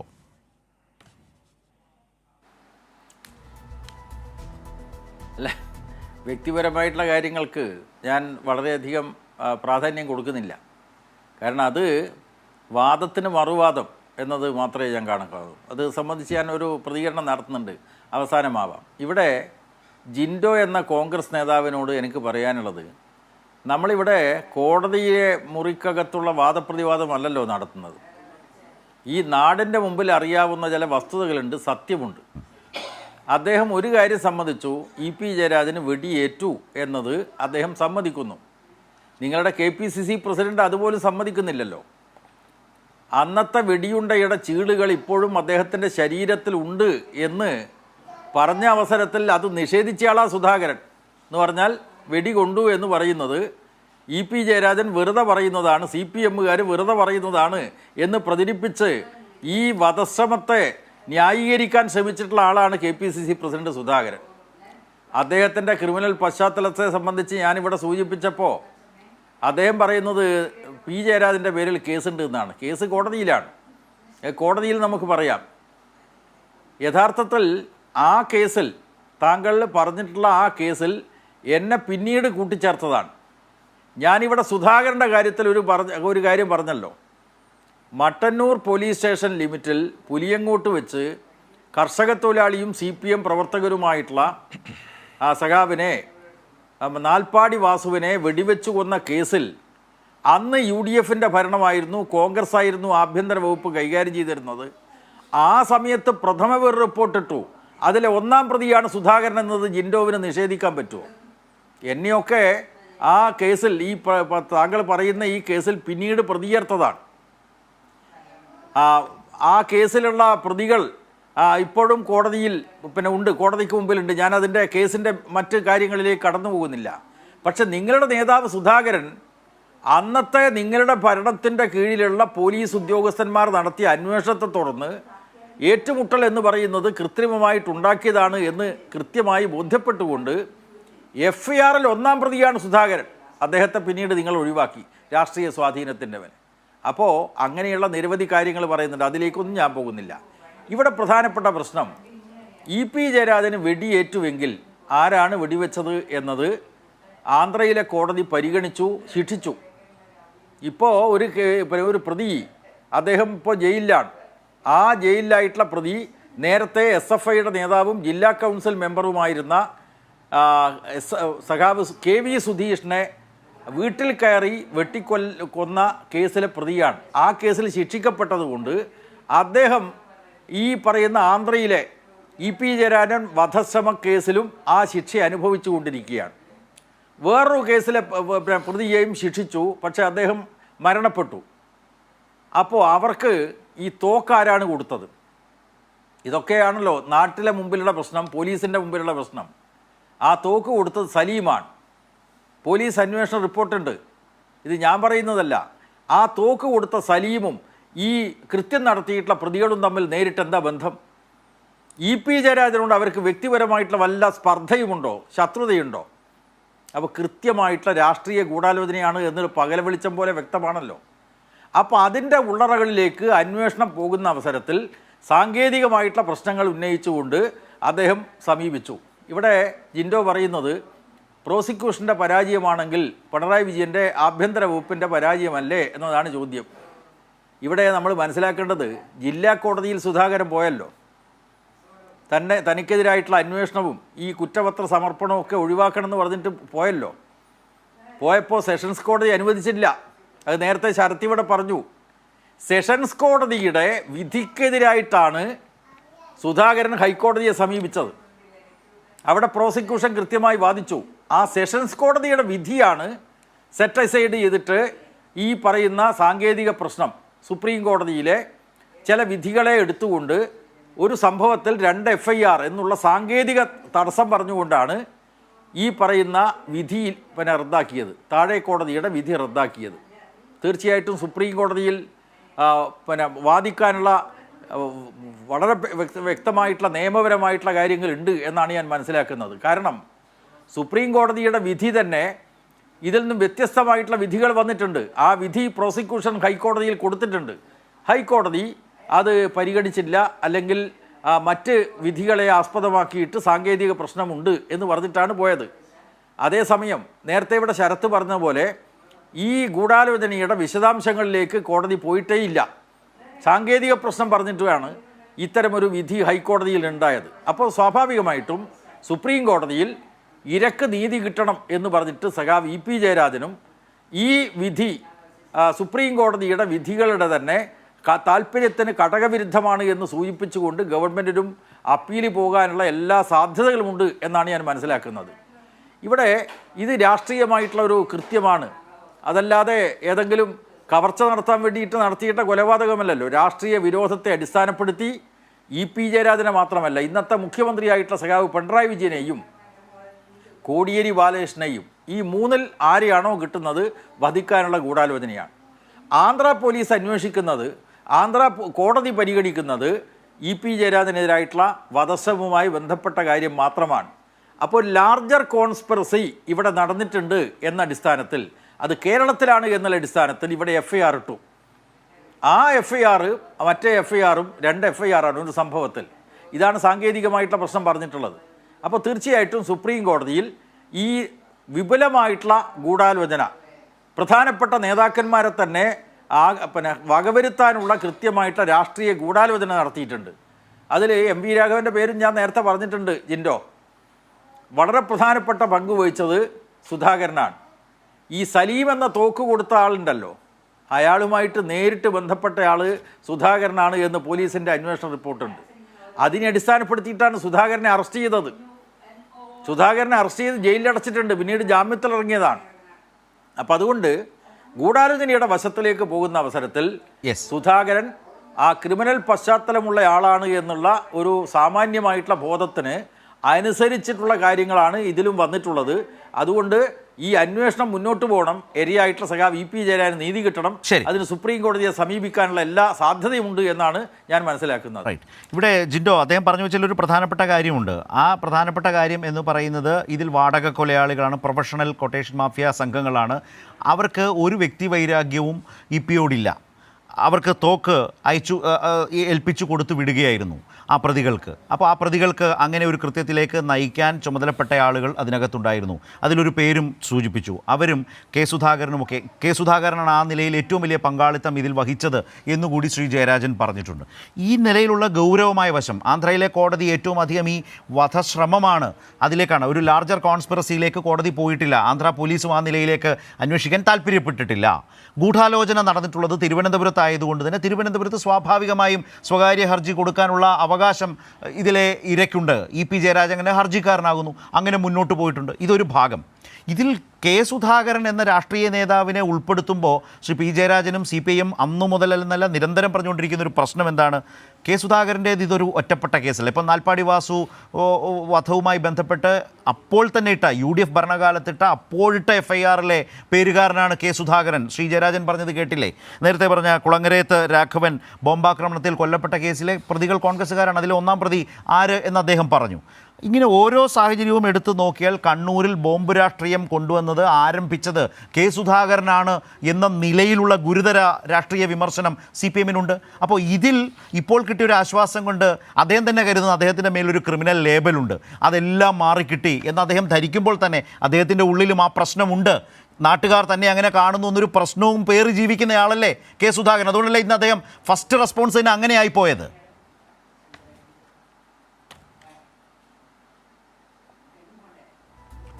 ശരത്തെ, ഇതിൽ ഒന്നാമത്തെ കാര്യം പി ജയരാജൻ പറയുന്നത് നാട്ടുകാരുടെ മുമ്പിൽ സത്യം വെളിവാക്കപ്പെട്ടതെന്നാണ്. എനിക്കും അത് തന്നെ പറയാനുള്ളത്. കേരളത്തിലെ പൊതുസമൂഹത്തിൻ്റെ മുമ്പിൽ സത്യം വെളിവാക്കപ്പെട്ടു. കഴിഞ്ഞ 2-2.5 പതിറ്റാണ്ടായിട്ട് CPM-ൻ്റെ നേതൃത്വത്തിൽ പറഞ്ഞുകൊണ്ടിരിക്കുന്ന കള്ളങ്ങൾക്ക് പുറത്ത് ഹൈക്കോടതിയുടെ ഇന്നത്തെ വിധിയിലൂടെ സത്യങ്ങൾ വെളിവാക്കപ്പെട്ടു. രണ്ടാമത്തത് ഇ പി ജയരാജൻ്റെ തലയിൽ വെടിയുണ്ടയുണ്ടെന്ന്. അത് വൈദ്യശാസ്ത്രത്തിനൊരു വെല്ലുവിളിയാണ്. കാരണം തലയിൽ വെടിയുണ്ടയുമായിട്ട് ഒരു മനുഷ്യൻ ജീവിക്കുക എന്ന് പറഞ്ഞാൽ, മാത്രമല്ല ഇത്രയും അത്യാധുനിക സൗകര്യങ്ങളുള്ള വീണ ജോർജിൻ്റെ ആരോഗ്യവകുപ്പുള്ള കാലത്തൊക്കെ എന്തിനാണ് അദ്ദേഹം വെടിയുണ്ടയുമായിട്ട് നടക്കുന്നത്? അദ്ദേഹത്തിന് അത് ചികിത്സിച്ച് മാറ്റാവുന്ന സൗകര്യങ്ങളൊക്കെ ഉണ്ടല്ലോ ഇവിടെ. പിന്നെ രണ്ടാമത്തത് പരാജയപ്പെട്ടു എന്നുള്ളത് എൻ്റെ വാദമല്ല, പ്രതിപക്ഷ നേതാവിൻ്റെ അല്ല, കോൺഗ്രസ് നേതാക്കന്മാരുടെ അല്ല. ഇ.പി. ജയരാജൻ എന്ന് പറഞ്ഞാൽ നിങ്ങളുടെ LDFൻ്റെ കൺവീനർ ഇന്ന് പറഞ്ഞ വാചകങ്ങളാണ് ഈ കേസിൽ പ്രോസിക്യൂഷൻ പരാജയപ്പെട്ടത് കൊണ്ടാണ് സുധാകരന് അനുകൂലമായിട്ടുള്ള വിധി വന്നതെന്ന്. അദ്ദേഹത്തെയാണ് നിങ്ങൾ തിരുത്തേണ്ടത്, എന്നെയല്ല. രണ്ടാമത്തെ, MV രാഘവൻ ഇതിൽ പങ്കുണ്ട് എന്നുള്ള നിങ്ങളുടെ വാദത്തിൽ നിങ്ങൾ ഉറച്ചു നിൽക്കുന്നുണ്ടോ? ആ പഴയ ശക്തി ഇപ്പോൾ കാണുന്നില്ലല്ലോ. സുധാകരനെതിരെ പറയുന്ന അത്രയും ശക്തിയിൽ നിങ്ങൾ MV രാഘവനെതിരെ പറയുന്നില്ല. എന്തുകൊണ്ട്? രണ്ടാമത്തെ, തെളിവുകളുണ്ട് എന്ന് നിങ്ങൾ ഓരോ കാര്യങ്ങളും നാൾ വഴികൾ എണ്ണി പറയുമ്പോൾ ആ തെളിവുകളൊക്കെ ഉണ്ടായിട്ടും സുധാകരൻ അറസ്റ്റ് ചെയ്യപ്പെട്ടിട്ടും എന്തുകൊണ്ട് ആന്ധ്രയിലെ കോടതിയിൽ നിന്നും കേരളത്തിലെ കോടതിയിൽ നിന്നും ഇന്ത്യയുടെ സുപ്രീം കോടതിയിൽ നിന്നടക്കം സുധാകരനെതിരായിട്ടുള്ള തെളിവുകളൊന്നും മുഖവിലക്കെടുക്കാതെ ഗൂഢാലോചന കേസിൽ അദ്ദേഹത്തെ ശിക്ഷിക്കാതെ അദ്ദേഹത്തിന് പുറത്താക്കി വരേണ്ട സാഹചര്യം എങ്ങനെ ഉണ്ടാക്കപ്പെട്ടു? അപ്പോൾ നിങ്ങൾ കൊടുത്ത തെളിവുകൾ വ്യാജമാണ്, കള്ളമാണ്. രണ്ടാമത്തത്, ഇപ്പോൾ ശരത്ത് പറയുന്ന ഒരു കാര്യമുണ്ട്, ബോംബ് രാഷ്ട്രീയം തുടങ്ങിയതിനെ കുറിച്ചിട്ട്. ബോംബ് രാഷ്ട്രീയം തുടങ്ങിയതോ അല്ലെങ്കിൽ അതിൻ്റെ ചരിത്രത്തിൻ്റെ നാൾ വഴിയൊന്നും പറയാൻ എനിക്കറിയില്ല, ഞാൻ ജനിക്കുന്നതിന് മുമ്പ് തുടങ്ങിയ കാര്യങ്ങളാണല്ലോ. അപ്പോൾ രണ്ടാമത്തെ എനിക്ക് പറയാനുള്ളത്, ഈ പാനൂരി അടുത്തിടയ്ക്ക് ഒരു ബോംബ് പൊട്ടിയായിരുന്നു.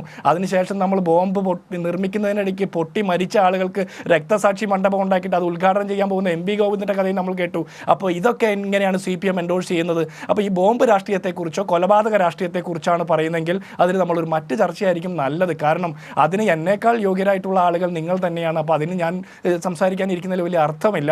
പുതിയ കാലത്തെ ചെറുപ്പക്കാരോട് നിങ്ങൾ ആശയങ്ങൾ നിങ്ങൾക്ക് ഇല്ലാത്തത് കൊണ്ടാണ് നിങ്ങൾ ആയുധപ്പുരയിലേക്ക് ചേക്കേറുന്നത്. അതിൻ്റെ തെളിവാണ് പാനൂരിൽ ഉണ്ടാക്കിയ ബോംബ് നിർമ്മിക്കുന്നതിനിടയ്ക്ക് പൊട്ടി മരിക്കുന്ന ആളുകൾക്ക് രക്തസാക്ഷി മണ്ഡപം ഉണ്ടാക്കിയിട്ട് അത് സംസ്ഥാന സെക്രട്ടറി ഉദ്ഘാടനം ചെയ്യാൻ പോകുന്നതൊക്കെ. അപ്പോൾ കൊലപാതക രാഷ്ട്രീയത്തിൻ്റെ കൊടുക്കൽ വാങ്ങലുകളുടെ പേരിൽ അതിൻ്റെ പേരിൽ അഭിമാനിക്കുന്ന ഒരു രാഷ്ട്രീയ പ്രസ്ഥാനത്തിൻ്റെ ഭാഗമല്ല കോൺഗ്രസ് എന്നുള്ളത് കൊണ്ട് എനിക്ക് അത്തരത്തിലുള്ള വാദങ്ങൾ നിങ്ങളോട് ഉന്നയിക്കാൻ താല്പര്യമില്ല. കൊലപാതക രാഷ്ട്രീയം അഭ്യസ്ത വിദ്യരായിട്ടുള്ള ബുദ്ധിയും ബോധവും യുക്തിബോധവുമുള്ള ചെറുപ്പക്കാരുടെ മുമ്പിൽ അങ്ങനെയല്ല. ബുദ്ധിയും ബോധവും യുക്തിഭദ്രതയും ഉള്ള ചെറുപ്പക്കാരുടെ മുമ്പിൽ പറയാവുന്ന ഒരു രാഷ്ട്രീയമല്ല, ആനുകാലിക രാഷ്ട്രീയത്തിന് ഭൂഷണമല്ലാത്ത ഒരു രാഷ്ട്രീയത്തെക്കുറിച്ച് നിങ്ങൾ പറയല്ലേ. ഇനിയുള്ള കാലത്തെങ്കിലും ഈ പി ജയരാജൻ തന്നെ നമ്മളോടൊപ്പം ചർച്ചയിൽ പങ്കെടുക്കുന്ന പി ജയരാജൻ തന്നെ ബോംബ് പൊട്ടി മരിക്കുന്നവരെ അല്ലെങ്കിൽ ബോംബ് ഉണ്ടാക്കുന്നതിനിടയ്ക്ക് മരിക്കുന്നവരെയൊക്കെ സ്വീകരിച്ചുകൊണ്ട് ലാൽ സലാം വിളിക്കുമ്പോൾ എന്ത് രാഷ്ട്രീയ മുദ്രാവാക്യമാണ് കേരളത്തിലെ ചെറുപ്പക്കാരുടെ മുമ്പിലേക്ക് കൊടുക്കുന്നത്? അതിന് നിങ്ങൾ എന്താ പറയുന്നത്? ഇന്നും ഈ 2024 ബോംബിൻ്റെ രാഷ്ട്രീയം, ആയുധപ്പുരയുടെ രാഷ്ട്രീയം, കൊലപാതകത്തിൻ്റെ രാഷ്ട്രീയം പറയുന്ന CPMൻ്റെ നേതാക്കന്മാരാണ് ഇ.പി. ജയരാജൻ്റെ തലയിൽ കൊണ്ട വെടിയുണ്ടയുടെ പേരിൽ സുധാകരനെതിരെ കള്ളക്കേസ് കൊടുത്തുകൊണ്ട് അത് ഹൈക്കോടതിയിൽ തോറ്റപ്പോൾ വീണ്ടും ആ നുണകൾ പുലമ്പിക്കൊണ്ടിരിക്കുന്നത്. ശ്രീ പി ജയരാജൻ, ഞാൻ ശ്രീ സജീവൻ താങ്കളിലേക്ക് വരാം. ഈ പറഞ്ഞതിന് ശ്രീ ജയരാജൻ്റെ ഒരു ചെറിയ മറുപടി, വിശദീകരണം എന്താണ് അദ്ദേഹത്തിനുള്ളത് കൊടുക്കാനുള്ളത്?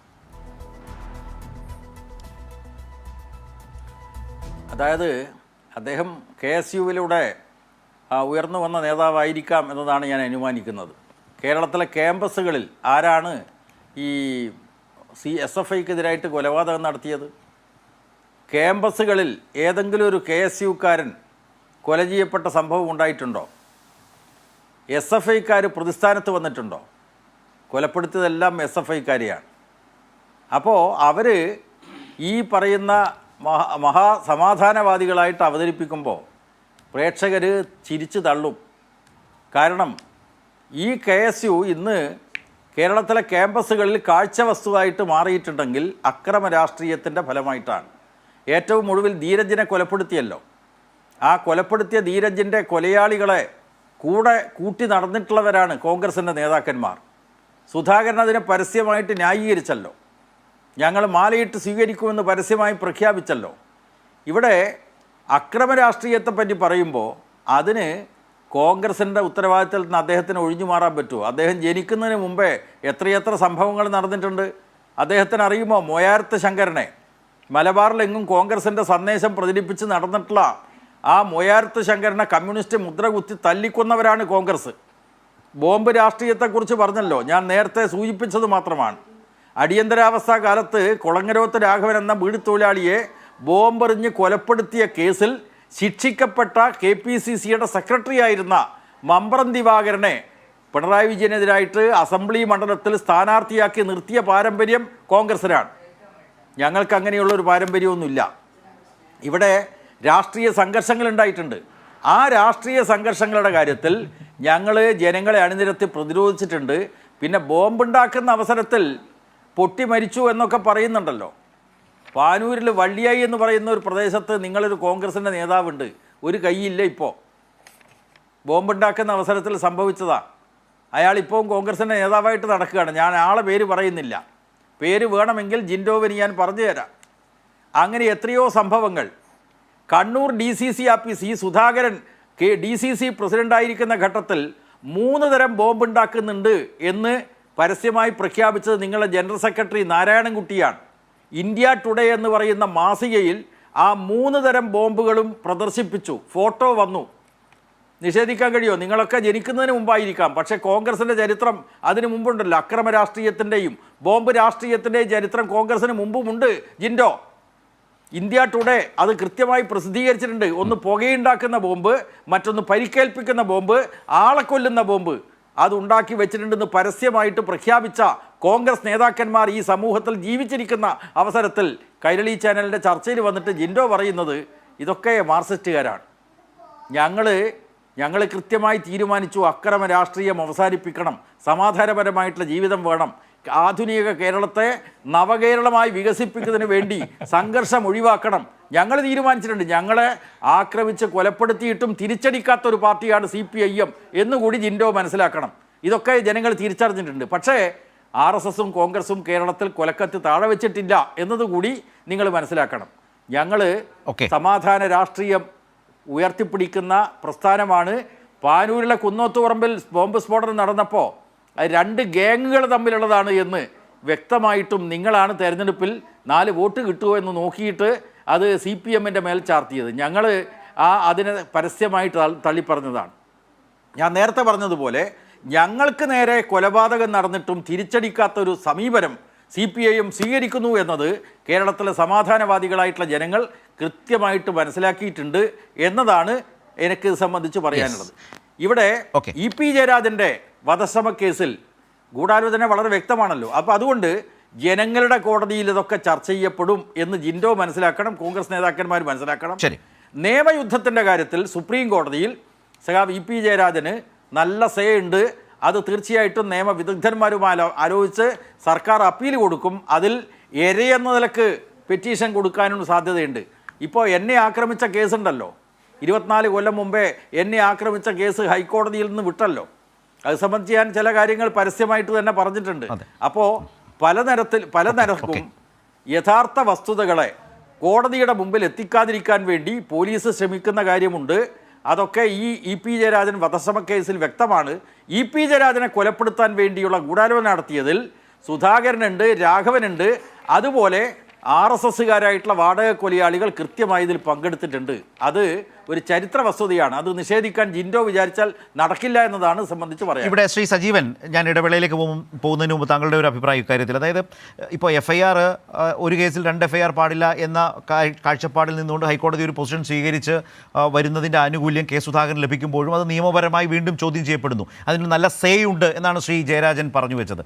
അതോടുകൂടി ആ രാഷ്ട്രീയവും ആ പ്രശ്നങ്ങളുമൊക്കെ ചർച്ച ചെയ്യുന്നൊരു ഘട്ടത്തിൽ വെടിയേറ്റു എന്ന് സംബന്ധിച്ച ജിൻഡോ ഒടുവിൽ ആ വെടിയുണ്ടയുടെ ചീളുകൾ ഇന്നും കഴുത്തിലുണ്ട് എന്ന് പറയുന്നൊരു യാഥാർത്ഥ്യത്തെ പരിഹസിക്കുന്ന നിലയിലേക്ക് മാറി. നേരത്തെ കെ സുധാകരൻ ആ നിലയിൽ തന്നെ അതിനെ തള്ളിപ്പറഞ്ഞുകൊണ്ട് വെടിയേറ്റു എന്നത് തന്നെ കളവാണ് എന്ന നിലയിൽ വാടക കൊലയാളികൾക്ക് സഹായകരമായ വിധത്തിൽ അക്കാലത്ത് പറഞ്ഞിരുന്നു എന്ന് ശ്രീ ജയരാജൻ പറഞ്ഞതിന് തുല്യമായിട്ടാണോ ഒരു മനുഷ്യൻ ആ വെടിയുണ്ടയുടെ ചീളുകൾ, അത് സർജറി ചെയ്ത് വീണ ജോർജിൻ്റെ ഡോക്ടർമാർക്ക് അതിന് ശേഷിയില്ലാത്തതുകൊണ്ടോ അല്ലെങ്കിൽ കേരളത്തിലെ ഡോക്ടർമാർക്ക് ശേഷിയില്ലാത്തതുകൊണ്ടോ അല്ല, പക്ഷേ അത് അതിലും അപകടകരമായ ഒന്നാണ് എന്ന നിലയിൽ വന്നതുകൊണ്ടാണ് എന്നൊക്കെ എത്രയോ കാലമായി കേരളത്തിന് മുമ്പിലുള്ള വിഷയങ്ങളാണ്. പക്ഷേ അപ്പോഴും അതിനെ ഇന്നത്തെ കാലത്ത് പരിഹസിക്കുന്നതിൽ എത്രമാത്രം യുക്തിയുണ്ട്. പക്ഷേ ഇത് കുറേ കൂടി ഗൗരവമായി കേരളം ചർച്ച ചെയ്യുന്നതിലേക്ക്, പഴയ പ്രശ്നങ്ങൾ അടക്കം ചർച്ച ചെയ്യുന്നതിന് ഒരു വഴി ഒരുക്കുന്നുണ്ടോ? ശ്രീ ജയരാജൻ പറഞ്ഞൊരു കാര്യമുണ്ട്. സമീപകാലത്ത് നോക്കിയാൽ CPM പ്രവർത്തകർ ആക്രമിക്കപ്പെടുന്നു, കൊല്ലപ്പെടുന്നു. കേരളത്തിൻ്റെ ഒരു പൊതു സമാധാന അന്തരീക്ഷത്തെ കരുതി ഏതെങ്കിലും തരത്തിൽ അതിന് തിരിച്ചടി എന്ന നിലയിലേക്ക് പോകാതെ നിൽക്കുന്നൊരു CPMനെ നമ്മൾ ഈ കാലത്ത് കാണുന്നുണ്ട് എന്നതും ഈ കാലത്തെ ഒരു യാഥാർത്ഥ്യമാണോ ശ്രീ സജീവൻ? അതിലൊരു കാര്യം പറയാതിരിക്കാൻ പറ്റില്ല. ഒരാൾക്ക് വെടിയേറ്റു എന്നുള്ള കാര്യത്തിൽ അത് സംഭവിച്ചു കഴിഞ്ഞാൽ അതിനെ പരിഹസിക്കുന്ന രൂപത്തിൽ 29 വർഷം കഴിഞ്ഞിട്ടാണെങ്കിൽ പോലും ആ വെടിയുണ്ടയുടെ ചീൾ അവിടെ ഉണ്ടോ ഇല്ലയോ എന്നതിനെ കുറിച്ച് പരിഹസിക്കുന്ന രൂപത്തിൽ, ഇപ്പോഴത്തെ ആരോഗ്യമന്ത്രിയെ പരിഹസിക്കുന്ന രൂപത്തിലൊക്കെ പറയുന്നത് ഒരു ശരിയായിട്ടുള്ള കാര്യമല്ല. അത് യാഥാർത്ഥ്യമാണ്. അത് കോൺഗ്രസ്സുകാർക്ക് വെടിയേറ്റാലും CPMകാർക്ക് വെടിയേറ്റാലും BJPക്കാർക്ക് വെടിയേറ്റാലും ഒക്കെ വെടി ഏറ്റിട്ടുണ്ടെങ്കിൽ അത് പ്രത്യേകിച്ച് വെടിയുണ്ടൊക്കെ അവിടെ നമുക്ക് എത്രയോ ആളുകളുടെ കേസിൽ അറിയാം. ചില ശരീരത്തിന്റെ ഭാഗങ്ങളിൽ വെടിയുണ്ട ഉണ്ടെങ്കിൽ അത് എടുത്തു മാറ്റിയാൽ കൂടുതൽ അപകടകരമാകും എന്നുള്ളത് കൊണ്ട് പലപ്പോഴും മാറ്റാറില്ല. വെടിയുണ്ടെന്നല്ല, അങ്ങനെ പല ഒരു ഫോറിൻ ബോഡി അവിടെ വെക്കുകയാണ്. കാരണം അത് എടുത്തു മാറ്റുമ്പോൾ കൂടുതൽ പ്രശ്നങ്ങൾ ഉണ്ടായേക്കാം എന്നുകൊണ്ട് എടുത്തു മാറ്റാറില്ല. അപ്പൊ സ്വാഭാവികമായിട്ട് അത്തരം കാര്യങ്ങളൊക്കെ നമ്മൾ അതിനെയൊക്കെ മോശമായിട്ട് ഇത് വേറെയൊക്കെ പറയാം. സുധാകരൻ നിരപരാധിയാണെന്ന് പറയാം, സുധാകരനെ ഒരു കാര്യം ചെയ്തിട്ടില്ല പറയാം, ഇത് ക്രിമിനൽ ഗൂഢാലോചന ഇല്ല എന്ന് പറയാം, അതൊക്കെ രാഷ്ട്രീയമായിട്ട് പറയാം.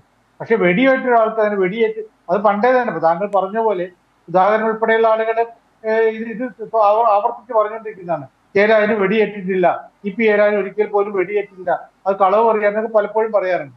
പക്ഷെ അത് ഇപ്പോഴത്തെ കാര്യം നമ്മളിത് വളരെ സീരിയസ് ആയിട്ട് ചർച്ച ചെയ്യുമ്പോൾ അതിലൊരു അങ്ങനെ പറയുന്ന തീർത്തും ശരിയായിട്ടുള്ളതാണ് എനിക്ക് തോന്നുന്നില്ല. ഇനി രണ്ടാമത്തെ കാര്യം എന്ന് പറയുന്നത് ഈ ആന്ധ്രയിലെ കേസിൽ ഇത് 120B ചാർജ് ഷീറ്റിൽ ഉൾപ്പെടുത്തിയിട്ട് അത് അന്വേഷിച്ചിട്ട് കുറ്റപത്രത്തിൽ ഉള്ളതായിട്ട് എനിക്ക് എന്റെ അറിവ് വെച്ചുകൊണ്ട് അങ്ങനെ ഇല്ല.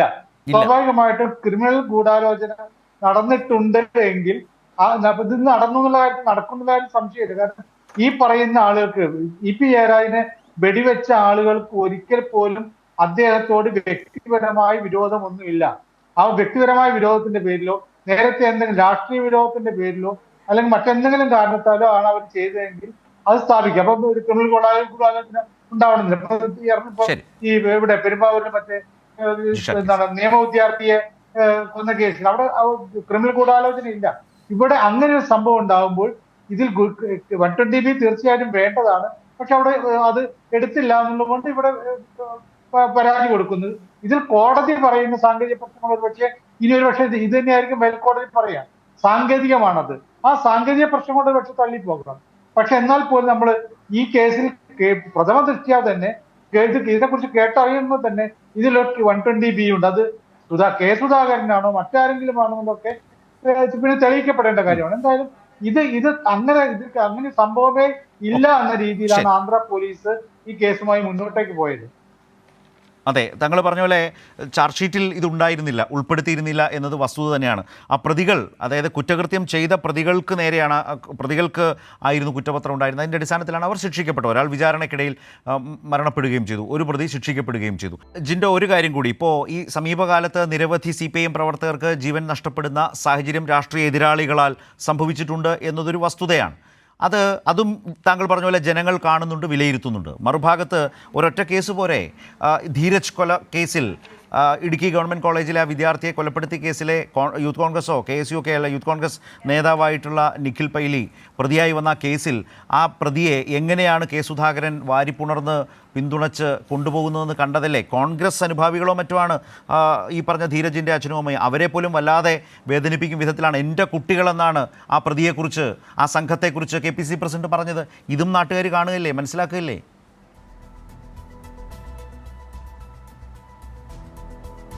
ശരത്തെ, ഈ സമീപകാലത്ത് CPMന്റെ സഹപ്രവർത്തകരും താഴെത്തട്ടിലുള്ള പ്രവർത്തകരും മരിച്ചത് അവർ തന്നെത്താൻ ഉണ്ടാക്കിയ ബോംബ് പൊട്ടിയാണ്.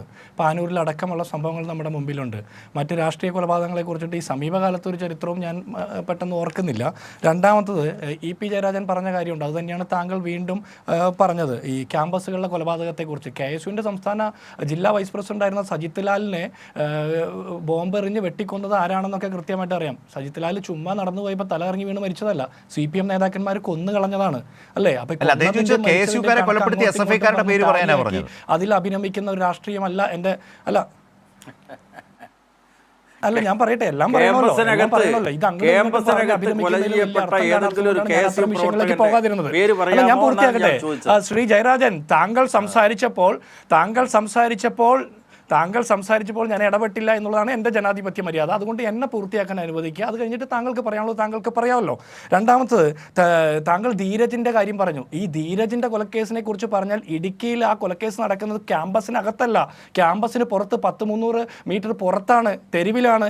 യൂത്ത് കോൺഗ്രസിൻ്റെ KSUവിൻ്റെ ചെറുപ്പക്കാരെ കൊല്ലാൻ വേണ്ടി ഓടിച്ച ഒരു കൂട്ടം SFIക്കാർ കൊണ്ടുവന്ന കത്തി കൂട്ടക്കുത്തിനിടയിൽ കുത്തുമാറിക്കൊണ്ട് മരിച്ചതാണ്. ഇതേവരെ കേരളത്തിലെ പോലീസിന് ആ കത്തി കണ്ടെടുക്കാൻ എന്തുകൊണ്ടാണ് കത്തി കൊണ്ടുവന്നത് SFIക്കാർ അല്ല, SFIക്കാർ പ്രതിയാണോ ഇപ്പോഴും? എന്താണ് ജിൻഡോ പറയുന്നത്? അല്ല ശരത്തെ, ഞാൻ പൂർത്തിയാക്കട്ടെ. എന്തിനെങ്ങനെ വിഷമിക്കും? കോടതി ആധാരമായി എടുത്ത് അതിന്റെ വിജയം അവകാശപ്പെട്ട ജിൻഡോ ഇപ്പോൾ ഒരു കേസിൽ അയാൾ പ്രതിയായി നിൽക്കുന്നു. കോടതി വിധിച്ചോ, അയാൾ നിരപരാധിയാണെന്ന് പറഞ്ഞോ, അയാളെ വെറുതെ വിട്ടോ? ഇല്ലല്ലോ. ഇത് നിങ്ങളുടെ നറേഷൻ മാത്രമല്ലേ. ഞാൻ അത്രേ പറയുള്ളൂ. അല്ല ഞാൻ ചോദിക്കട്ടെ, ഞാൻ നിഖിൽ പൈലിയെ വെറുതെ വിട്ടുവെന്നോ അദ്ദേഹം പ്രതിയല്ല എന്നൊന്നും ഞാൻ പറഞ്ഞില്ലല്ലോ. കോടതിയുടെ മുമ്പിൽ ഇരിക്കുന്ന ഒരു കേസാണ്. പക്ഷേ കോടതിയുടെ മുമ്പിൽ ഇരിക്കുന്ന കേസിൽ കൊലയ്ക്ക് ഉപയോഗിച്ച കത്തി എന്തുകൊണ്ട് കണ്ടെടുത്തില്ല? കേരളത്തിലെ പോലീസിന്റെ വീഴ്ചയല്ലേ? ആ കത്തി SFIക്കാർ കൊണ്ടുവന്ന കത്തിയാ. ഞാൻ വഴങ്ങുന്നില്ല, എന്റെ ഭാഗം പൂർത്തിയാക്കട്ടെ. എന്നിട്ട് ഞാൻ പറയട്ടെ, കേരളത്തില് ഞാൻ KSUവിന്റെ കോളേജ് യൂണിയൻ ചെയർമാനായിരിക്കുമ്പോൾ എന്റെ കോളേജിന്റെ പുറത്ത് SFIയുടെ സംസ്ഥാന സെക്രട്ടറി ആയിട്ടുള്ള AM ഷംസീർ വന്ന് പ്രസംഗിക്കുന്നത് ഞാൻ കണ്ടിട്ടുണ്ട്. എന്നെ അടക്കം വന്ന് ചീത്ത വിളിച്ചിട്ട് പോയിട്ടുണ്ട്. ഈ ക്യാമ്പസിന് പുറത്ത് എല്ലാവരും ക്യാമ്പസിൽ പഠിക്കാൻ വേണ്ടി മാത്രമല്ല, സംഘടനാ പ്രവർത്തനത്തിന്റെ ഭാഗമായിട്ടും വരും. അവരെ കൊല്ലാൻ വേണ്ടി ഓടിക്കുന്നത് ശരിയാണോ? കൊല്ലാൻ കൊല്ലപ്പെടുമെന്നുള്ള ബോധ്യം കൂടി SFIക്കാർക്ക് ഉണ്ടാകുന്നല്ല. ഇനി രണ്ടാമത്തെ, താങ്കൾ ഇടപെടല്ലേ. ക്യാമ്പസിനകത്തല്ല കയറിയത്, ക്യാമ്പസിന് പുറത്താണ് ധീരജ് കൊല്ലപ്പെട്ടത്. നിങ്ങൾ കേരള പോലീസിന്റെ FIR പരിശോധിക്കൂ. ക്യാമ്പസിന് പുറത്താണ് ധീരജ് കൊല്ലപ്പെടുന്നത്. ക്യാമ്പസിന് പുറത്ത്. നിഖിൽ പൈലി ക്യാമ്പസിനകത്ത് കയറിയതായിട്ട് യാതൊരു രേഖയിലുമില്ല. പോലീസിന്റെ FIR ഇല്ല. നിങ്ങൾ എന്ത് ബോധ്യത്തിന്റെ അടിസ്ഥാനത്തിൽ പറയുന്നത്? ഇനി രണ്ടാമത്തത്, ഈ നിങ്ങളുടെ അഭിമന്യു എന്ന് പറഞ്ഞ് നിങ്ങൾ അഭിമാനം കൊള്ളുന്നുണ്ടല്ലോ. അഭിമന്യു മരിച്ച് അദ്ദേഹത്തിന്റെ ബോഡി പോസ്റ്റ്മോർട്ടം ടേബിളിൽ കിടക്കുമ്പോഴാണ് വെമ്പായത് നിങ്ങൾ SDPIയുമായി ബന്ധപ്പെട്ട് പഞ്ചായത്ത് ഭരണം നിങ്ങൾ പങ്കിട്ടെടുത്തത്. അഭിമന്യുവിന്റെ കേസിൽ SDPIക്കാരെ അറസ്റ്റ് ചെയ്യാൻ വേണ്ടിയിട്ട്, ക്യാമ്പസ് ഫ്രണ്ടുകാരെ അറസ്റ്റ് ചെയ്യാൻ വേണ്ടിയിട്ട് എത്ര കാലമെടുത്തു, ഏതൊക്കെ രീതിയിലാണ് അവരെ സഹായിച്ചതെന്നൊക്കെ അറിയാലോ. പിന്നെ ബോംബ് ഉണ്ടാക്കുന്നതിന്റെയും എറിയുന്നതിന്റെയും കൈ പോയതിനെ കുറിച്ച് പറഞ്ഞാൽ P ജയരാജൻ ഒരാളെ ഓർക്കുന്നത് നല്ലതാ. അനീഷ് P രാജ എന്ന് പറയുന്ന ആള് 2009 ഏപ്രിൽ 16 ബോംബുമായി ഇലക്ഷൻ ദിവസം ബോംബുമായി പോകുമ്പോൾ ആ ബോംബ് കയ്യിലിരുന്ന് പൊട്ടി അപകടം പറ്റിയ അനീഷ് P രാജിനെ താങ്കളൊന്നും ഓർക്കുന്നതല്ല. അത് താങ്കളുമായിട്ട് ബന്ധമുള്ള ആളായിരിക്കുമല്ലോ. അപ്പൊ പിന്നെ ഈ കേസിൽ ഒരുപാട് ആളുകൾ പ്രതിയായിട്ടുണ്ട്. പക്ഷെ കേരളത്തിന്റെ ആഭ്യന്തരമന്ത്രിയും മുഖ്യമന്ത്രിയുമായിട്ടുള്ള പിണറായി വിജയനും പ്രതിയായിരുന്നു. വാടിക്കൽ രാമകൃഷ്ണൻ കേസിലെ പ്രതിയാണ് എന്ന് വെച്ച് ഇപ്പോഴും അദ്ദേഹം പ്രതിയാണ്, കുറ്റക്കാരാണെന്ന് നിങ്ങൾ പറയുന്നുണ്ടോ? കോടതി വെറുതെ വിട്ടാൽ അവരെ വെറുതെ വിട്ടു എന്നല്ലേ നമ്മളെല്ലാവരും പറയാറ്? അങ്ങനെയാണെങ്കിൽ സുധാകരനെ വെറുതെ വിട്ടതായിട്ട് നിങ്ങൾ പിണറായി വിജയനും പ്രതിയാണെന്ന് നിങ്ങൾ സമ്മതിക്കേണ്ടി വരും. യെസ്, ശ്രീജിൻഡോ പറഞ്ഞു നിർത്തിയിടത്ത് നിന്ന് ശ്രീ ജയരാജൻ താങ്കളുടെ മറുപടി ഒന്ന് ചുരുക്കി. അല്ല, ഈ ജിൻഡോ മാന്യനായിട്ടുള്ളൊരു കോൺഗ്രസ് നേതാവാണ് എന്ന അടിസ്ഥാനത്തിലാണ് ഞാൻ മറുപടി പറഞ്ഞത്. ജിൻഡോ പറഞ്ഞു EP ജയരാജന് വെടിയുണ്ടയേറ്റ ചീളുകൾ അദ്ദേഹത്തിൻ്റെ ശരീരത്തിലുണ്ട് എന്ന് സമ്മതിച്ചു അദ്ദേഹം. പിന്നീട് അദ്ദേഹം പറയുന്നത് അതിന് കേരളത്തിലെ വീണ ജോർജിൻ്റെ ആരോഗ്യവകുപ്പിൽ ചികിത്സയില്ലേ എന്നുള്ള ചോദ്യം ഉന്നയിച്ചു. അദ്ദേഹം യഥാർത്ഥത്തിൽ ഒരു നാട്ടിൻ്റെ ക്രിമിനൽ പശ്ചാത്തലമുള്ള ആളുകളെ തള്ളിപ്പറയാനല്ല തയ്യാറാവുന്നത് എന്ന് വ്യക്തമാണല്ലോ. EP ജയരാജന് വെടിയുണ്ടയേറ്റത് 29 വർഷങ്ങൾക്ക് മുമ്പാണ്. ജിൻഡോ ഒന്ന് മനസ്സിലാക്കണം, അദ്ദേഹം ഇപ്പോഴും ശ്വാസം കഴിക്കാൻ പ്രയാസപ്പെട്ടിട്ടാണ് കഴിയുന്നത്. അന്നത്തെ ആക്രമണത്തിൻ്റെ ഫലമായി, നിങ്ങളുടെ നേതാക്കന്മാർ നടത്തിയ ഗൂഢാലോചനയുടെ ഫലമായി, RSSകാരെ വാടകയ്ക്കെടുത്ത് നടത്തിയിട്ടുള്ള ഹീനമായിട്ടുള്ള വെടിവെപ്പിൻ്റെ ഫലമായി ഇപ്പോഴും അതിൻ്റെ ദുരിതം അനുഭവിച്ചുകൊണ്ട് ജീവിക്കുന്ന ഒരു രാഷ്ട്രീയ നേതാവാണ്. അദ്ദേഹത്തെ ഇങ്ങനെ പരിഹസിക്കല്ലേ. അദ്ദേഹം ലണ്ടനിലൊക്കെ പോയി ചികിത്സ നടത്തിയിട്ടുണ്ട്. എന്നിട്ടും അദ്ദേഹത്തിൻ്റെ കഴുത്തിൽ അന്നത്തെ വെടിയുണ്ടയുടെ ചീളുകൾ ഇപ്പോഴുമുണ്ട്. അദ്ദേഹം രക്ഷപ്പെട്ടത് അദ്ദേഹത്തിൻ്റെ ശരീരത്തിൻ്റെ ശേഷി കൊണ്ടാണ്. അദ്ദേഹത്തിൻ്റെ ഈ കഴുത്തിൻ്റെ പിൻഭാഗത്തുള്ള പേശികളുടെ ബലം കൊണ്ട് മാത്രമാണ് അദ്ദേഹം ഇപ്പോൾ ജീവിച്ചിരിക്കുന്നത് എന്ന് ജിൻഡോ മനസ്സിലാക്കണം.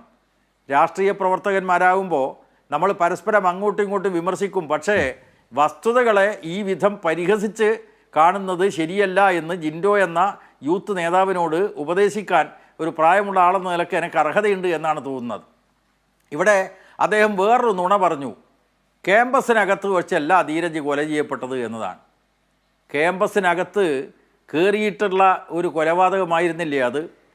ഈ നിഖിൽ പൈലി വിദ്യാർത്ഥിയായിരുന്നോ എന്ന് ഞാൻ ചോദിച്ചല്ലോ. താങ്കൾക്ക് എന്താ മറുപടി? നിഖിൽ പൈലി ആ എഞ്ചിനീയറിംഗ് കോളേജിലെ വിദ്യാർത്ഥിയല്ലല്ലോ.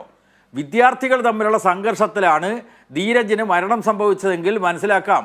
ഇവിടെ നിഖിൽ പൈലി എന്ന യൂത്ത് കോൺഗ്രസിൻ്റെ 1-ാം നമ്പർ ക്രിമിനൽ ക്യാമ്പസിനകത്ത് കയറി നടത്തിയിട്ട കൊലപാതകമാണ്. ഞാനവിടെ പോയിട്ടുണ്ട്. ആ സംഭവത്തിൻ്റെ പിറ്റേ ദിവസം ഞാനവിടെ പോയിട്ടുള്ള ആളാണ്. അപ്പോൾ അതുകൊണ്ട് ക്യാമ്പസിനകത്ത് വെച്ച് കേരളത്തിലെ KSUക്കാരന് ജീവൻ നഷ്ടപ്പെടുന്ന ഒരു സാഹചര്യവും ഉണ്ടായിട്ടില്ല എന്ന് പറഞ്ഞത് 100% ശരിയാണ്. അതേസമയം KSUക്കാരുടെ കുത്തേറ്റ് മരണപ്പെട്ടവരെല്ലാം SFIക്കാരാണ്. SFIക്കാരെ അക്രമികളായിട്ട് മുദ്രയടിക്കലാണ് KSUക്കാരുടെ പരിപാടി. നിങ്ങൾക്ക് പിന്തുണ നൽകാൻ കേരളത്തിലെ ചില വലതുപക്ഷ പത്രങ്ങൾ ക്യാമ്പസിനകത്തല്ല മരണപ്പെട്ടത്. മനസ്സിലായിട്ടുണ്ട്. ഞാനവിടെ അതെ അവിടെ പോയിട്ട് മനസ്സിലാക്കിയോണ്ടാണ്. നിഖിൽ പൈലി ആ കോളേജിലെ വിദ്യാർത്ഥിയാണോ? അയാൾ എങ്ങനെയാണ് കേസിൽ പ്രതിയായത്? വിദ്യാർത്ഥികൾ തമ്മിലുള്ള സംഘർഷത്തിൻ്റെ ഭാഗമായിട്ടാണോ? ഇവിടെ വസ്തുതയായിട്ട് അംഗീകരിക്കണമെന്നാണ് ഈ ജിൻഡോവിനോട് എനിക്ക് പറയാനുള്ളത്. ഇവിടെ പ്രധാനപ്പെട്ട വിഷയം VP ജയരാജന് വെടിയുണ്ട ഏറ്റു, അത് മാരകമായിട്ടുള്ള പരിക്കേറ്റ് അദ്ദേഹം ഇപ്പോഴും വളരെ പ്രയാസകരമായിട്ട് ജീവിച്ചുകൊണ്ടിരിക്കുകയാണ്. അദ്ദേഹത്തിന് നീതി കിട്ടണം. ആ നീതി ജനങ്ങൾക്കിടയിലും കിട്ടും, അതോടൊപ്പം സുപ്രീം കോടതിയിൽ കിട്ടുമെന്ന ഉറച്ച വിശ്വാസമാണ് എനിക്കുള്ളത്. റൈറ്റ്. നന്ദി ശ്രീ ജയരാജൻ, അതുപോലെ തന്നെ ശ്രീ ജിൻഡോ, ശ്രീ A. സജീവൻ ഞങ്ങളുമായി സഹകരിച്ചതിന്. ന്യൂസ് ആൻഡ് വ്യൂസ് അവസാനിക്കുകയാണ്.